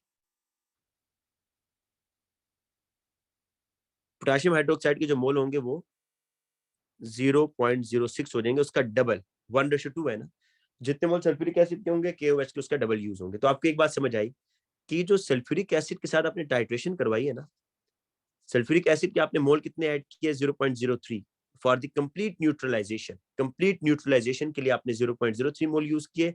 इट मींस कि नीचे जो मोल्स हैं वो 0.06 मोल्स हैं किसके? KOH के, लेकिन वो कितने वॉल्यूम में? 25 में है। वहां से पूछना ये चाह रहा है कि which mass of potassium oxide was originally dissolve. तो पहले तो अब ये बताया ना पोटेशियम हाइड्रोक्साइड कितना था, वो आपको पता चल गया कि मोल्स ऑफ पोटेशियम हाइड्रोक्साइड, ये देखें मोल्स ऑफ KOH तो कितने आ रहे हैं? 0.06 इन 25 क्यूबिक सेंटीमीटर। 25 क्यूबिक सेंटीमीटर में 0.06 आ रहे हैं, लेकिन बेटा ये 25 ओरिजिनली कितने में है? ओरिजिनली 250 में कितने हैं ये बताना है अपने आप कि 250 में कितने KOH हैं। तो 25 में 0.06 है, 250 में उसका टाइम्स 10 आप कर दें बेटा, क्रॉस मल्टीप्लाई करेंगे ना तो आपके पास आ जाएंगे मोल्स ऑफ KOH। ये क्रॉस मल्टीप्लाई होगा इधर इधर से और इधर से। ठीक है, तो ये आ जाएगा जी आपके पास 250 times 0.06 divided by 25 is equal to 0.6 mole of KOH। ये बेटा आपने निकाल लिया। फिर सुन लें मैंने क्या किया जी। मोल्स ऑफ KOH मेरे पास आ गए थे ना 0.06। ये कितने वॉल्यूम में? 25 में। ओरिजिनल सॉल्यूशन तो 250 में था ना, ओरिजिनल सॉल्यूशन कितने में था? 250 में था। तो आपने 250 में मोल निकालने थे। 25 में 0.06 है, 250 में कितने हो जाएंगे? 0.6 मोल ऑफ KOH। क्वेश्चन क्या पूछ रहा है? क्वेश्चन पूछ रहा है कि what mess of potassium oxide, आपने पोटेशियम ऑक्साइड कितना डिसॉल्व किया है। इसके मोल्स आ गए हैं। पोटेशियम हाइड्रोक्साइड के मोल है 0.6, पोटेशियम हाइड्रोक्साइड के मोल कितने हैं? 0.6। तो K2O के कितने होंगे? 2:1 है। K2O के कितने मोल होंगे जी? 0.6 का हाफ कर दे, 0.3 मोल्स, क्योंकि 2:1 है ना, जितने मोल पोटेशियम हाइड्रोक्साइड के होंगे K2O का उसका हाफ होगा। ये बात तो अंडरस्टूड है कि कंसेंट्रेशन सेम रहेगी हैदर, मोल्स वेरी करते हैं ना, मोल्स वेरी करेंगे, कंसेंट्रेशन तो सेम रहेगी। जब आप वॉल्यूम 250 में से आप 25 निकाल रहे हो तो वॉल्यूम तो कंसेंट्रेशन तो सेम रहेगी, मोल वेरी करते हैं। अच्छा देखो, अब आपके पास मोल्स ऑफ K2O आपने निकाल लिए 0.3, मोल्स ऑफ K2O आपने निकाल लिए ना 0.3, और you know the formula mass of K2O, you know the formula mass, K2O का फॉर्मूला मास क्या होगा देखें, formula mass of K2O is equal to, potassium का होता है ना 39 टाइम्स 2 करें प्लस ऑक्सीजन का 16 करें तो 94 आ रहा है, ठीक है। इनको मल्टीप्लाई करते मैस आ जाएगा। ये जो फॉर्मूला नहीं आपने पहला फॉर्मूला पढ़ा हुआ, number of moles mass in gram over formula mass, number of moles कितने हैं जी 0.3 है, मैस इन ग्राम आपको नहीं पता, फॉर्मूला मैस 94 है। इसको मल्टीप्लाई कर दें 0.3 टाइम्स 94, तो आपके पास मैस आ जाएगा जो कि कितना आ रहा है 28.2। तो ये 28.2 जो है 28.3 जो है उसके क्लोजेस्ट जो आ रहा है ये आंसर होगा। फिर सुन ले बेटा क्या किया, देखिए क्वेश्चन वो ये पूछ रहा था कि आपने पोटाशियम ऑक्साइड को वाटर में डाला है, पोटाशियम ऑक्साइड को आपने वाटर में डिसॉल्व किया है 250 में, ठीक है। तो ये रिएक्शन हुआ, मैंने रिएक्शन लिख दिया। फिर कहता है 250 में से 25 क्यूबिक सेंटीमीटर आपने बेटा इधर ट्रांसफर किया कोनिकल फ्लास्क में, और उसको सल्फ्यूरिक एसिड से टाइट्रेट करवाया। तो बताएं पोटाशियम ऑक्साइड कितने ग्राम्स आपने ऐड किया है वाटर में, ये वो पूछना चाह रहा है। सल्फ्यूरिक एसिड के मोल पता थे क्योंकि कंसंट्रेशन वॉल्यूम गिवन है, तो उससे मैंने with the help of equation, नीचे वाली इक्वेशन के थ्रू जब सल्फ्यूरिक एसिड के मोल पता चले तो पोटाशियम हाइड्रोक्साइड के मैंने पता चला लिए, वो 25 में आ रहे थे। अब 250 में कितने होंगे पोटाशियम हाइड्रोक्साइड के मोल, वो उसके 10 टाइम्स ज्यादा होंगे, वो मैंने पता चला लिए। पोटाशियम हाइड्रोक्साइड के मोल से K2O के मोल मुझे पता चल गया, 2:1 था ना, पोटाशियम हाइड्रोक्साइड के मोल 0.6 है तो K2O के उसका हाफ होंगे, दैट इज 0.3, वो मुझे पता चल गए। अब जब मोल्स ऑफ K2O मुझे पता चल गए, moles of K2O, formula mass of K2O भी पता है, तो मैंने ये फॉर्मूला लगाया number of moles mass in ग्राम और फॉर्मूला मैस, तो यहाँ से मुझे मैस इन ग्राम पता चल गया। ठीक है बेटा, इसमें तो कोई प्रॉब्लम नहीं है, सिर्फ थोड़ा सा काम लंबा है लेकिन है आसान है, कोई ट्रिकी नहीं है इतना ज्यादा। अच्छा नेक्स्ट क्वेश्चन देखें। अच्छा यहाँ पर भी आपको कुछ कैलकुलेशंस करनी है। Ferrochrome is an alloy of iron and chromium, इसकी वर्डिंग से समझ आ रहा है आपको, फेरो आयरन है और क्रोम से chromium. Ferrochrome can be dissolve in dilute sulphuric acid to produce a mixture of iron sulphate and chromium 3 sulphate. देखिए ये कह रहा है फेरोक्रोम को ना आपने जब H2SO4 में डाला तो कह रहा है FeSO4 बना, FeSO4 का मतलब है Fe2+ वाला, ठीक है, और Cr2SO4 होल थ्राइस बना। ठीक, फिर कह रहा है ये जो FeSO4 बना है ना, इसने रिएक्शन किया फर्दर, FeSO4 मतलब Fe2+ का मतलब है FeSO4, FeSO4 में आयरन इज 2+ ना, तो जहां जहां Fe2 है उससे मुराद FeSO4 है। कह रहे जो FeSO4 है इसने, क्योंकि आपको पता है iron 2 is good reducing agent, ये बात याद रखिएगा, आयरन 2 ना एक अच्छा रिड्यूसिंग एजेंट है। रिड्यूसिंग एजेंट कहते हैं which can donates the electron, क्योंकि आयरन 2 इलेक्ट्रॉन लूज कर सकता है और आयरन 3 में जा सकता है, इसलिए आप आयरन 2 को एक अच्छा रिड्यूसिंग एजेंट मानते हैं कि iron 2 is the good reducing agent. अब ये क्या कर रहे हैं, रिएक्शन कर रहा है K2Cr2O7, ये ऑक्सीडाइजिंग एजेंट है इसके साथ, ठीक है। K2Cr2O7 is the oxidizing agent, iron 2 is the reducing agent, iron 2 क्या करेगा, इलेक्ट्रॉन लूज करेगा, पोटेशियम डाइक्रोमेट क्या करेगा, इलेक्ट्रॉन गेन करेगा। तो ये इसने इसकी बैलेंस इक्वेशन ये ऊपर लिखी हुई है बेटा, ये जो मैं इक्वेशन बनाना चाह रहा हूँ ये ऊपर लिखी हुई है, देखें कि ये आयरन 2 FeSO4 है, ये पोटेशियम डाइक्रोमेट है, एसिडिक मीडियम में रिएक्शन हो रहा है, और क्या बन रहा है, क्रोमियम 3 बन रहा है, आयरन 3 बन रहा है, और 7 मोल्स ऑफ वाटर बन रहे हैं। अब वो ये कह रहा है कि when 1 gram of ferrochrome is dissolved in dilute sulfuric acid and the resulting solution का मतलब है जो FeSO4 बन रहा है ना, क्योंकि देखें ये आपका रिजल्टिंग सोल्यूशन है, this is your resulting solution. लेकिन रिजल्टिंग सोल्यूशन में जो बेटा क्रोमियम सल्फेट है ना, क्रोमियम सल्फेट, ये K2Cr2O7 से रिएक्शन नहीं करेगा। रीजन आपको मैं बता चुका हूं कि K2Cr2O7 एक ऑक्सीडाइजिंग एजेंट है और FeSO4 रिड्यूसिंग एजेंट है। तो अगर आप इसमें K2Cr2O7 डालते हैं तो Cr2SO4 हो थ्राइस तो रिएक्शन नहीं करेगा, आयरन सल्फेट रिएक्शन करेगा, आयरन 2। तो ये कह रहा है the resulting solution titrated with 13.1 cubic centimeter of 0.1 mole per cubic decimeter K2Cr2O7 is required for the complete reaction। तो एक चीज अंडरस्टैंड करें बेटा, वो ये अंडरस्टैंड करने वाली बात है कि जब आपने फेरोक्रोम को सल्फ्यूरिक एसिड में डाला तो आयरन 2 सल्फेट बना, क्रोमियम सल्फेट बना। जो आयरन 2 सल्फेट है this is the reducing agent. क्यों रिड्यूसिंग एजेंट है आपको बता चुका हूं कि iron 2 can lose the electron, और आयरन 2 जब इलेक्ट्रॉन लूज करेगा तो आयरन 3 में चला जाएगा ना। तो iron 2 is the reducing agent क्योंकि इलेक्ट्रॉन लूज कर सकता है। K2Cr2O7 is the oxidising agent क्योंकि ये इलेक्ट्रॉन गेन करता है। इसलिए Cr2SO4 होल थ्राइस का कोई रोल नहीं होगा। अब FeSO4 और K2Cr2O7 का रिएक्शन ये आपको बता रहा है। देखें ये Fe2SO4 है, ये K2Cr2O7 है, और ये एसिडिक मीडियम में रिएक्शन हो रहा है, और ये क्रोमियम +6 से +3 में जा रहा है और आयरन 2 से आयरन 3 में जा रहा है। बेटा ये तो बेसिक इंफॉर्मेशन है, ओ लेवल्स में पढ़ा हुआ है आप लोगों ने। ये आपको ओ लेवल्स की वजह से आना चाहिए कि ओ लेवल्स में आपने पढ़ा था कि आयरन 2 एक अच्छा रिड्यूसिंग एजेंट है, आयोडाइड एक अच्छा रिड्यूसिंग एजेंट है, इसी तरीके से कार्बन मोनोऑक्साइड एक अच्छा रिड्यूसिंग एजेंट है, और hydrogen is a good reducing agent. तो ये वो नॉलेज है जो ओ लेवल्स में आपने सीखा हुआ है। अच्छा अब आगे चलें जी।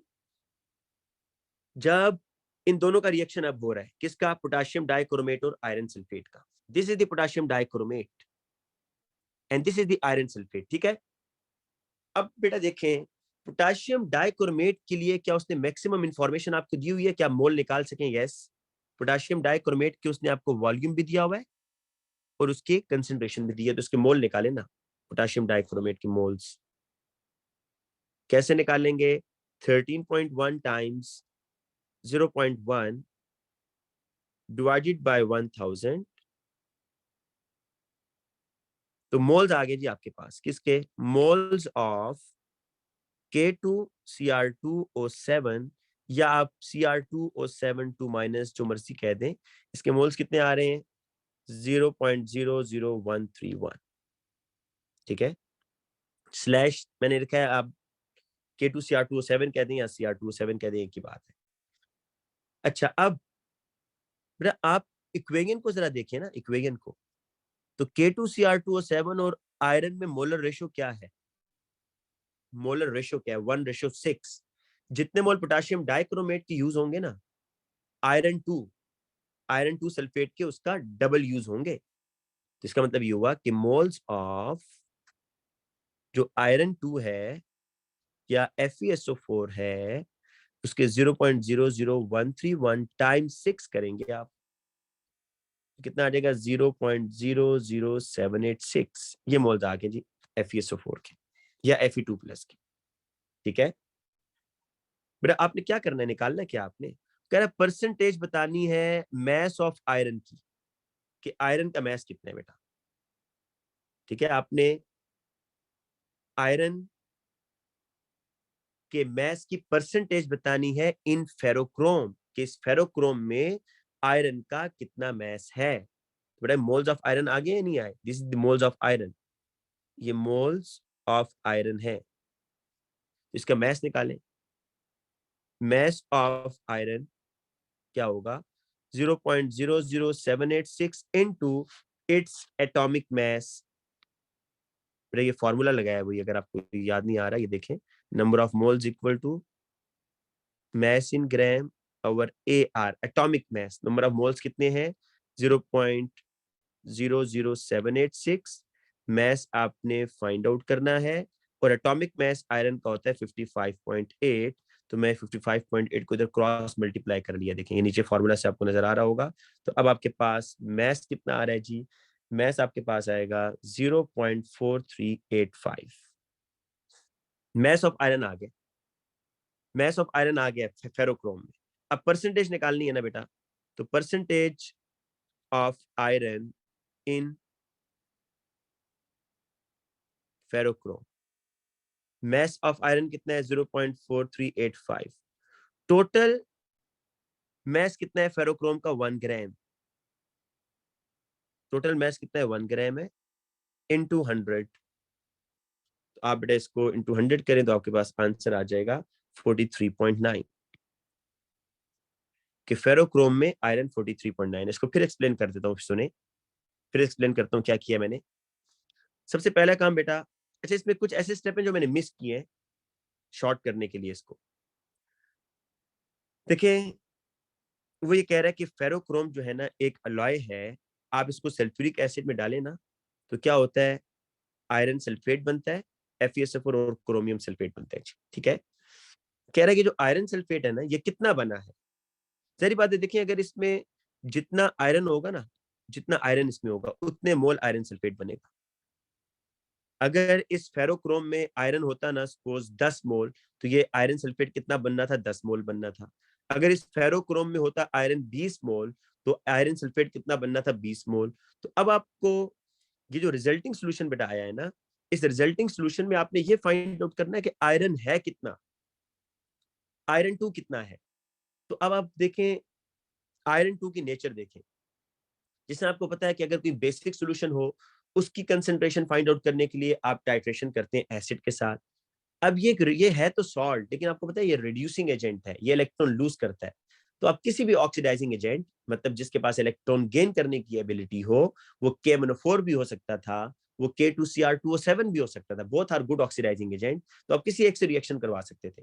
तो उसने K2Cr2O7 से रिएक्शन करवाया और उसने बताया कि इतने कंसेंट्रेशन और इतना वॉल्यूम K2Cr2O7 का यूज हुआ इस आयरन 2 से रिएक्शन करने के लिए। तो वहां से मैंने मोल ऑफ पोटेशियम डाइक्रोमेट निकाल लिए और इक्वेशन में मुझे पोटेशियम डाइक्रोमेट और आयरन की मोलर रेशियो पता चल रही है कि जितने मोल K2Cr2O7 के यूज होंगे, आयरन 2 उसका 6 टाइम ज्यादा यूज होगा। तो मुझे आयरन 2 के मोल पता चल गए। जब आयरन 2 के मोल पता चले तो मैंने उस आयरन 2 के मोल्स को मैस में कन्वर्ट कर दिया by multiplying its atomic mass.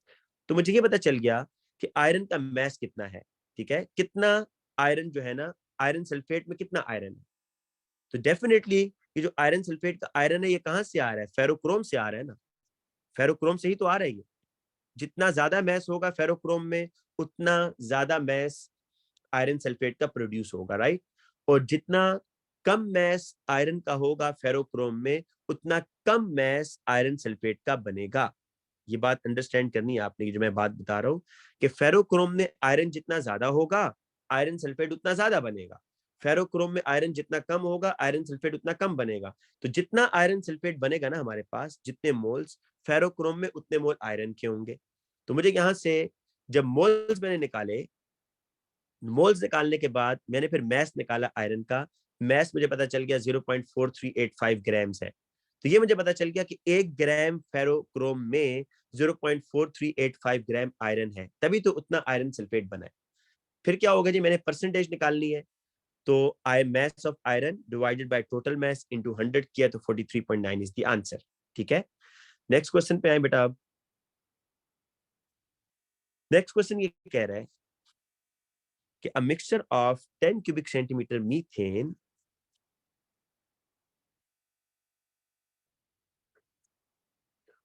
was sparked with an excess of oxygen। चले पहले इसकी बेटा वो करते हैं रिएक्शन। CH4 है plus O2 CO2 plus 2H2OH। ये 10 क्यूबिक सेंटीमीटर है, राइट। तो कार्बन डाइऑक्साइड कितना बनेगा, 10 क्यूबिक सेंटीमीटर बनेगा ना। 1:1 आपको मैंने बताया था ना कि गैसेस के केस में जो वॉल्यूम्स होते हैं उनको भी आप एज अ मोलर रेशियो के तौर पर यूज कर सकते हो। मतलब अगर 1 क्यूबिक सेंटीमीटर गैस है तो आप देख लोगे, अगर रेशियो सेम है तो आप कहोगे 1 क्यूबिक सेंटीमीटर कार्बन डाइऑक्साइड बना है, क्योंकि यहाँ 1:1 रेशियो है ना। अगर 10 क्यूबिक सेंटीमीटर मीथेन गैस है तो कार्बन डाइऑक्साइड 10 क्यूबिक सेंटीमीटर बनेगी। अच्छा, ये तो मिक्सचर ऑफ इथेन है, मीथेन है। कह रहा है 10 cubic centimetre of ethane, ethane का भी 10 क्यूबिक सेंटीमीटर, C2H6O2 कितना बनेगा, 2 moles of carbon dioxide and 3 moles of water, equivalent balance की हमने, और 7/2 O2, ये इक्विवेलेंट बैलेंस होगी। इथेन कितने है जी? 10 क्यूबिक सेंटीमीटर है। देखिए अब आप जरा यहाँ मोलर रेशियो चेक करें ना, कितनी है पहले। एक मोल ऑफ इथेन कितने मोल कार्बन डाइऑक्साइड दे रहा है? 2 मोल ना। जबकि यहाँ पर 1 मोल ऑफ मीथेन जो था वो कितने मोल कार्बन डाइऑक्साइड दे रहा था? 1 मोल। तो इसलिए जो 10 क्यूबिक सेंटीमीटर था वो 10 क्यूबिक सेंटीमीटर कार्बन डाइऑक्साइड बना रहा है। अगर आप इथेन के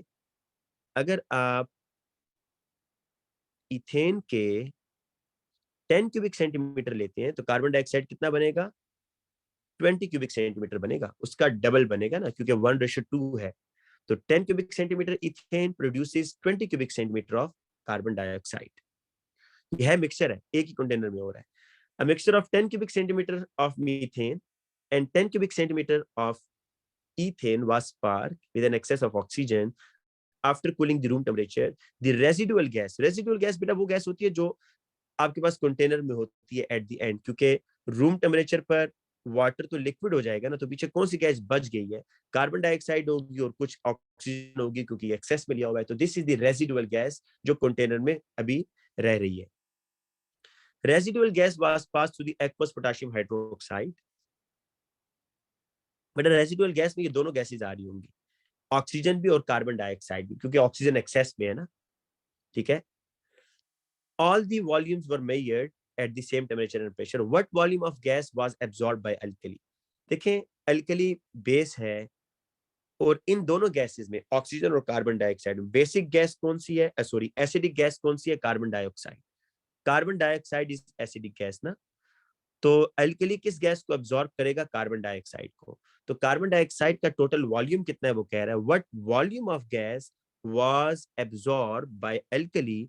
10 क्यूबिक सेंटीमीटर मीथेन से आ रहा है, 20 क्यूबिक सेंटीमीटर इथेन से आ रहा है। तो जो टोटल वॉल्यूम अल्कली एब्सॉर्ब कर रहा है वो कितना होगा? 30 क्यूबिक सेंटीमीटर। तो दिस इज द आंसर। ठीक है, तो आंसर क्या होगा आपका? 30 क्यूबिक सेंटीमीटर। बड़ा सिंपल सा क्वेश्चन था, कोई मुश्किल नहीं थी। सिर्फ आपने इक्वेशन बनाकर चेक कर लेना था कि मीथेन कितनी कार्बन डाइऑक्साइड बनाएगा, इथेन कितनी कार्बन डाइऑक्साइड बनाएगा, और मेन चीज यहाँ पर ये जो वॉल्यूम्स हैं इनको आप रेशो के तौर पर, मतलब वॉल्यूम्स को भी आप जिस तरह मोल की रेशो निकालते हैं ना कि 1 mole of methane produces 1 mole of carbon dioxide, इस तरह गैसेस के केस में आप वॉल्यूम को भी यूज कर सकते हैं कि 1 volume of methane produces 1 volume of carbon dioxide. 10 cubic centimetre है तो 10 क्यूबिक सेंटीमीटर कार्बन डाइऑक्साइड बनेगा। और इथेन के केस में जिस तरह आप कहते हैं जी 1 mole of ethane produces 2 mole of carbon dioxide, तो गैसेस के केस में आप ये कह सकते हैं कि 1 volume of ethane produces 2 volume, 10 cubic centimetre of ethane produces 20 cubic centimetre. ठीक है, नेक्स्ट क्वेश्चन पर आए बेटा। जी बेटा, ये जो नेक्स्ट क्वेश्चन है ना, अब बस बेटा ये 2 क्वेश्चन रह गए जी, बस 2 क्वेश्चन रह गए। लेकिन ये जो सेकंड लास्ट क्वेश्चन है ये बड़ा इंपॉर्टेंट है। ये आप समझ लें कि ये अगर पेपर 2 में आएगा तो ये कम से कम 5 मार्क्स का आएगा, पर एमसीक्यू में देखें 1 मार्क का है बस। बस ये लास्ट क्वेश्चन करके छुट्टी करते हैं बेटा। ठीक है, अच्छा अब देखें भाई, ऑक्सीजन की कैलकुलेशन की जरूरत ही नहीं है। एक ऑक्सीजन की कैलकुलेशन की जरूरत नहीं है। वो क्या पूछ रहा है ऑक्सीजन की कैलकुलेशन? वो पूछ रहा है कि जी आप ये बताएं कि अल्कली ने कितनी गैस अब्सॉर्ब करी है। अल्कली इज अ बेस और carbon dioxide is acidic gas. तो आपने एसिडिक गैस की कैलकुलेशन करनी है ना, एसिडिक गैस का वॉल्यूम कैलकुलेट करना है। को आप क्यों मेजर कर रहे हैं? ऑक्सीजन का तो उसने बताया नहीं है कुछ। ऑक्सीजन तो न्यूट्रल गैस है, वो तो अल्कली एब्जॉर्ब भी नहीं करेगा। तो आपको ऑक्सीजन गैस का वॉल्यूम मेजर करने की बिल्कुल भी जरूरत नहीं है। आपको सिर्फ वॉल्यूम मेजर करना है कार्बन डाइऑक्साइड का, क्योंकि वो एसिडिक इन नेचर है। अच्छा बेटा, अब आ जाए नेक्स्ट क्वेश्चन के ऊपर। इसकी आपने इक्वेशन पहले बनानी है, फिर बैलेंसिंग होगी। A solution of SN2+ will reduce an acidified KMnO4। देखिए मैं इक्वेशन कैसे बनाऊंगा, बड़े ध्यान से समझना है बेटा। ऐसे, क्योंकि ये लंबा क्वेश्चन है, ये इसके रिपीट होने के चांसेस कम है। मैं इसको रिपीट नहीं करूंगा। ठीक है, एक ही दफा में समझिएगा। SN2+ है, SN2+ ये रिड्यूस कर रहा है MnO4 को, और MnO4+ क्या है जी? एसिडिक सोल्यूशन में है, H+। ये देख लें, ये मुझे रिएक्टेंट कैसे पता चले। SN2+ एसिडिफाइड KMnO4 से रिएक्शन कर रहा है, ये MnO4-1 लिख दिया, और एसिडिफाइड का मतलब है H+ मैंने ऐड करना है खुद ही, ठीक है। तो ये रिएक्टेंट मुझे पता चल गया। प्रोडक्ट क्या बनेगा, कह रहा है कि Mn2+ में जा रहा है, ये MnO4 किस में जा रहा है, Mn2+ में जा रहा है। ये बात मैं आपको पहले भी बता चुका हूं कि जब भी एसिडिक मीडियम में रिएक्शन होता है Mn+7 से +2 में जाता है, और SN2+ आइन किस में जा रहा है, SN4+ में जा रहा है। और आपको ये बात याद रहनी चाहिए बेटा कि जब भी एसिडिक सॉल्यूशन में रिएक्शन होता है तो वाटर लाजमी बनता है। ये देखें, तो ये वाटर आपने खुद याद रखना है, ये ऑक्सीजन और ये हाइड्रोजन वाटर बनेगा। जहरी बात है बेटा, एसिडिक सॉल्यूशन है तो आपको हाइड्रोजन आयन ऐड करना है रिएक्टेंट साइड पर, लेफ्ट साइड पर। ये मैंने इक्वेशन बना दिया, इसको बैलेंस नहीं किया अभी, ये सिर्फ इक्वेशन बनाई है अभी।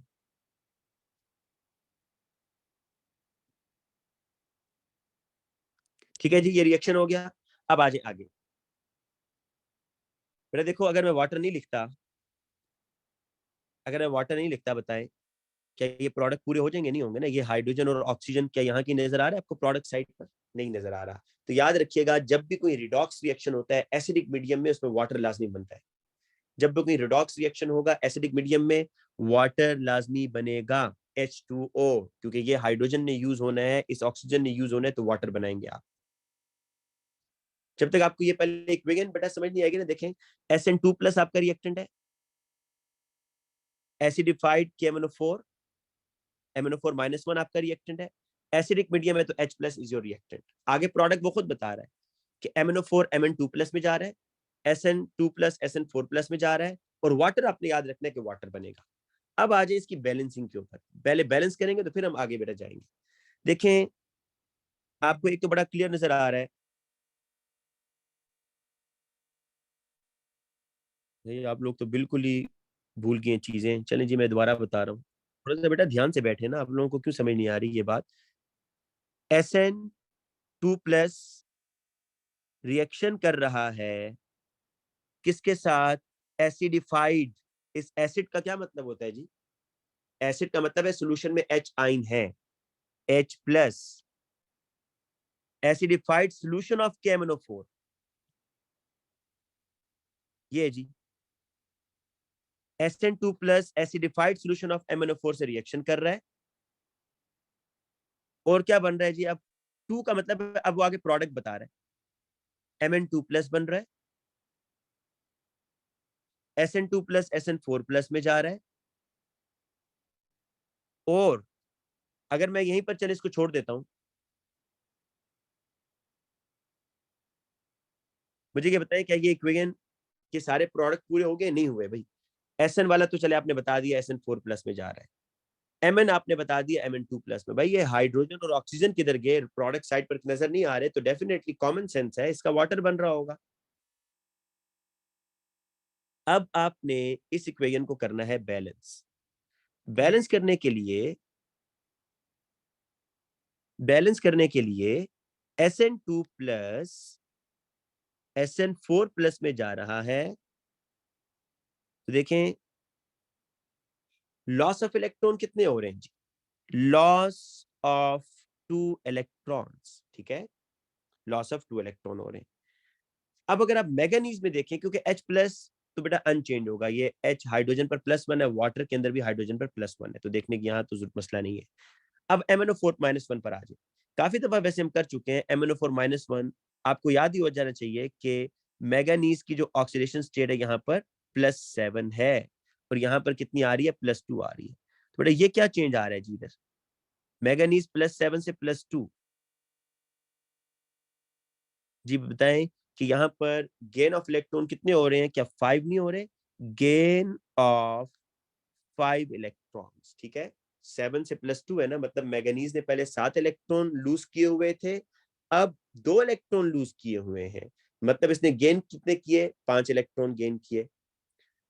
आपको मैंने एक रूल बताया था कि जब भी रिडॉक्स इक्वेशन को बैलेंस करना है ना, तो loss of electron gain of electron must be equal.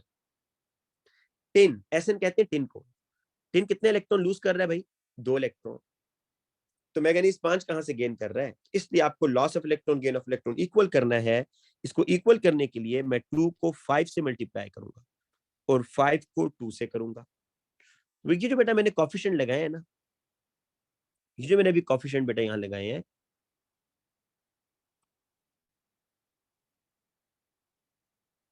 ये वाले, ये आपने कोफिशिएंट बेटा इधर लगाने हैं अभी। ये जो कोफिशिएंट है ना, ये आप मैंगनीज के दोनों साइड पे 2 2 लगाएंगे, टिन के दोनों साइड पे 5 5 लगाएंगे। ये देखें 5SN2 plus H plus MnO4 1 minus. अच्छा, अब ये जो मैंगनीज है इसके दोनों साइड पे 2 2 लगेगा भाई, ये 2Mn2 प्लस, और टिन के दोनों साइड पे 5 5 लगेगा, 5SN4 प्लस और वाटर।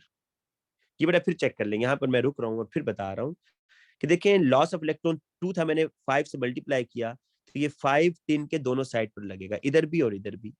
मैंगनीज 5 इलेक्ट्रॉन गेन कर रहा था, इसके भी इलेक्ट्रॉन्स को मैंने इक्वल करना है, तो 2 दोनों साइड पर, मैंगनीज के दोनों साइड पर 2 2 लगेगा, तो ये हुआ जी। अब आप क्या करते थे बैलेंसिंग के लिए, जब कॉफिशिएंट हो जाते थे फिर आप चार्जेस को बैलेंस करते थे। फिर आप यहाँ देखें, यहाँ कितने चार्ज हैं, वाटर तो न्यूट्रल है उसको छोड़ दें, 5 4 20, मतलब एक SN पर 4 प्लस चार्ज है ना, और ये SN कितनी दफा है, 5 दफा है।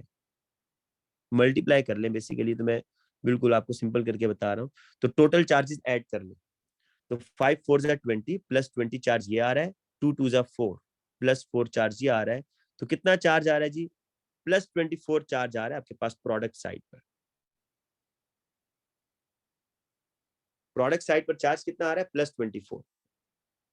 बट यहाँ पर जरा चार्ज देखें, और आपको मैंने यहाँ काफी दफा बताया था कि एक टिन के ऊपर क्या चार्ज है अब्दुल्ला आमिर, एक टिन के ऊपर क्या चार्ज है, एक टिन के ऊपर चार्ज कितना है, 4 प्लस, राइट। और आपके पास 5 टिन है, 5 टिन, एक टिन पर +4 चार्ज है, 5 टिन पर कितना चार्ज होगा, क्या +20 नहीं होगा।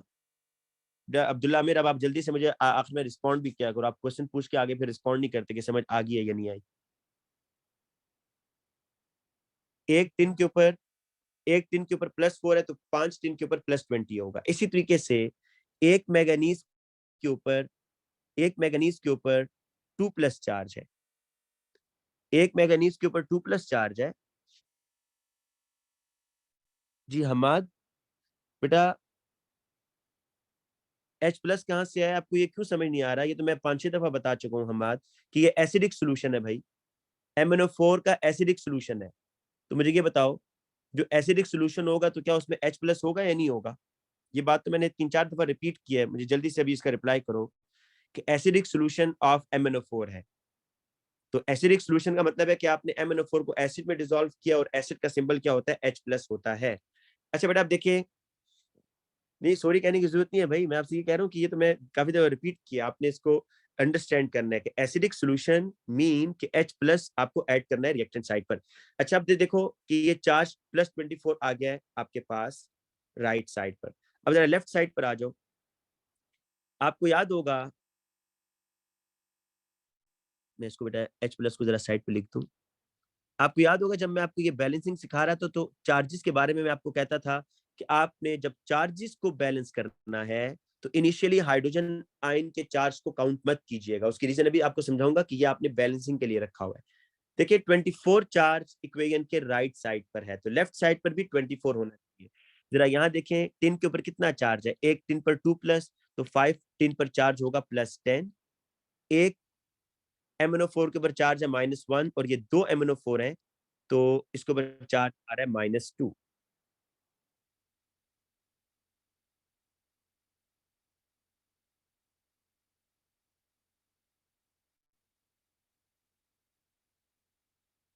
फिर आप देखिए यहाँ पर ये चार्ज कितना आ जाएगा जी,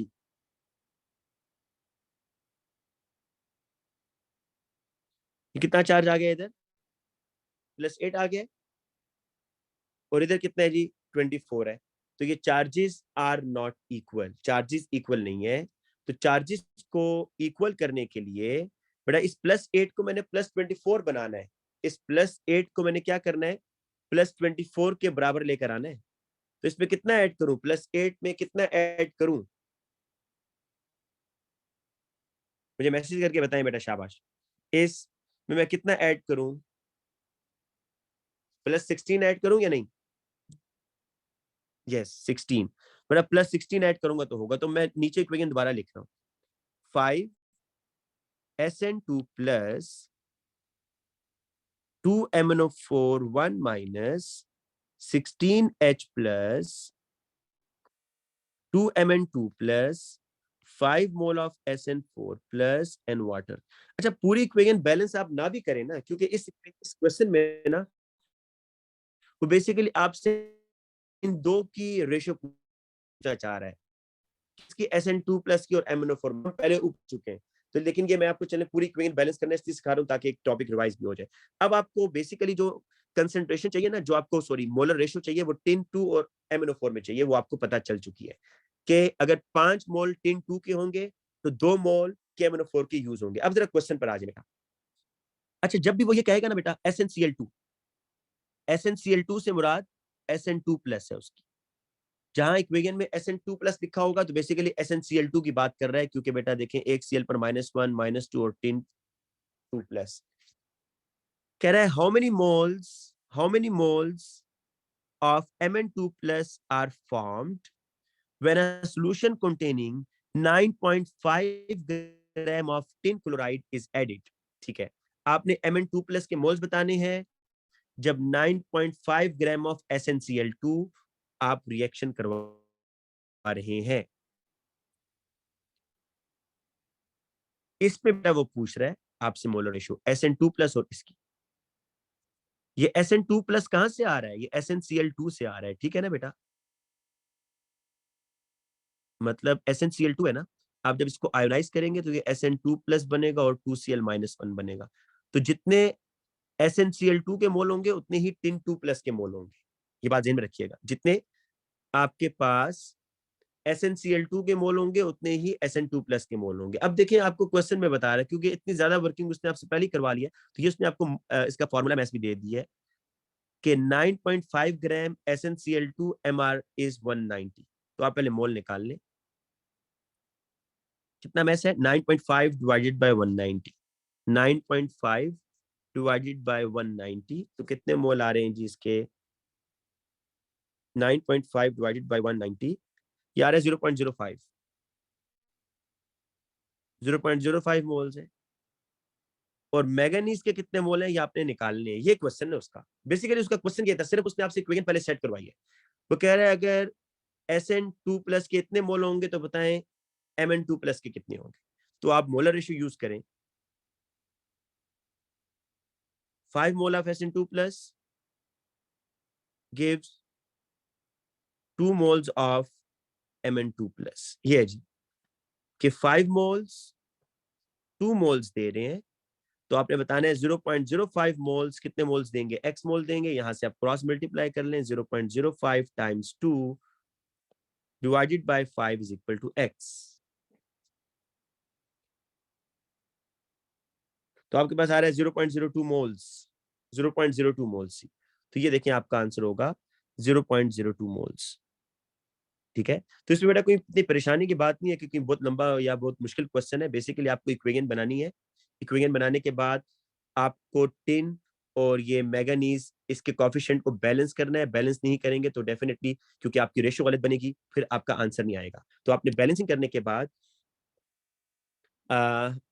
5 मोल्स 2 मोल्स बना रहे हैं Mn2 प्लस के, तो 0.05 मोल्स अगर टिन 2 प्लस के होंगे तो वो मैंगनीज के कितने मोल बनाएंगे? x। यहाँ से आपका आंसर आ जाएगा। ठीक है, बट आज की क्लास में इतना ही रखते हैं, और अभी आप इसकी मजीद प्रैक्टिस करें। नेक्स्ट भी हम ये MCQs बेस्ड क्लासेस ना आगे रखेंगे, इसको कंटिन्यू करेंगे। तो मिड टर्म से पहले इंशाल्लाह आपकी प्रैक्टिस अच्छी हो जाएगी। लेकिन आप लोग अभी बेटा इस तरह कीजिएगा, ये वर्कशीट मैं भी आप लोगों से शेयर करता हूँ, आप लोग खुद भी इसको एक दफा दोबारा सॉल्व करें। ठीक है, ठीक है जी, अल्लाह हाफिज।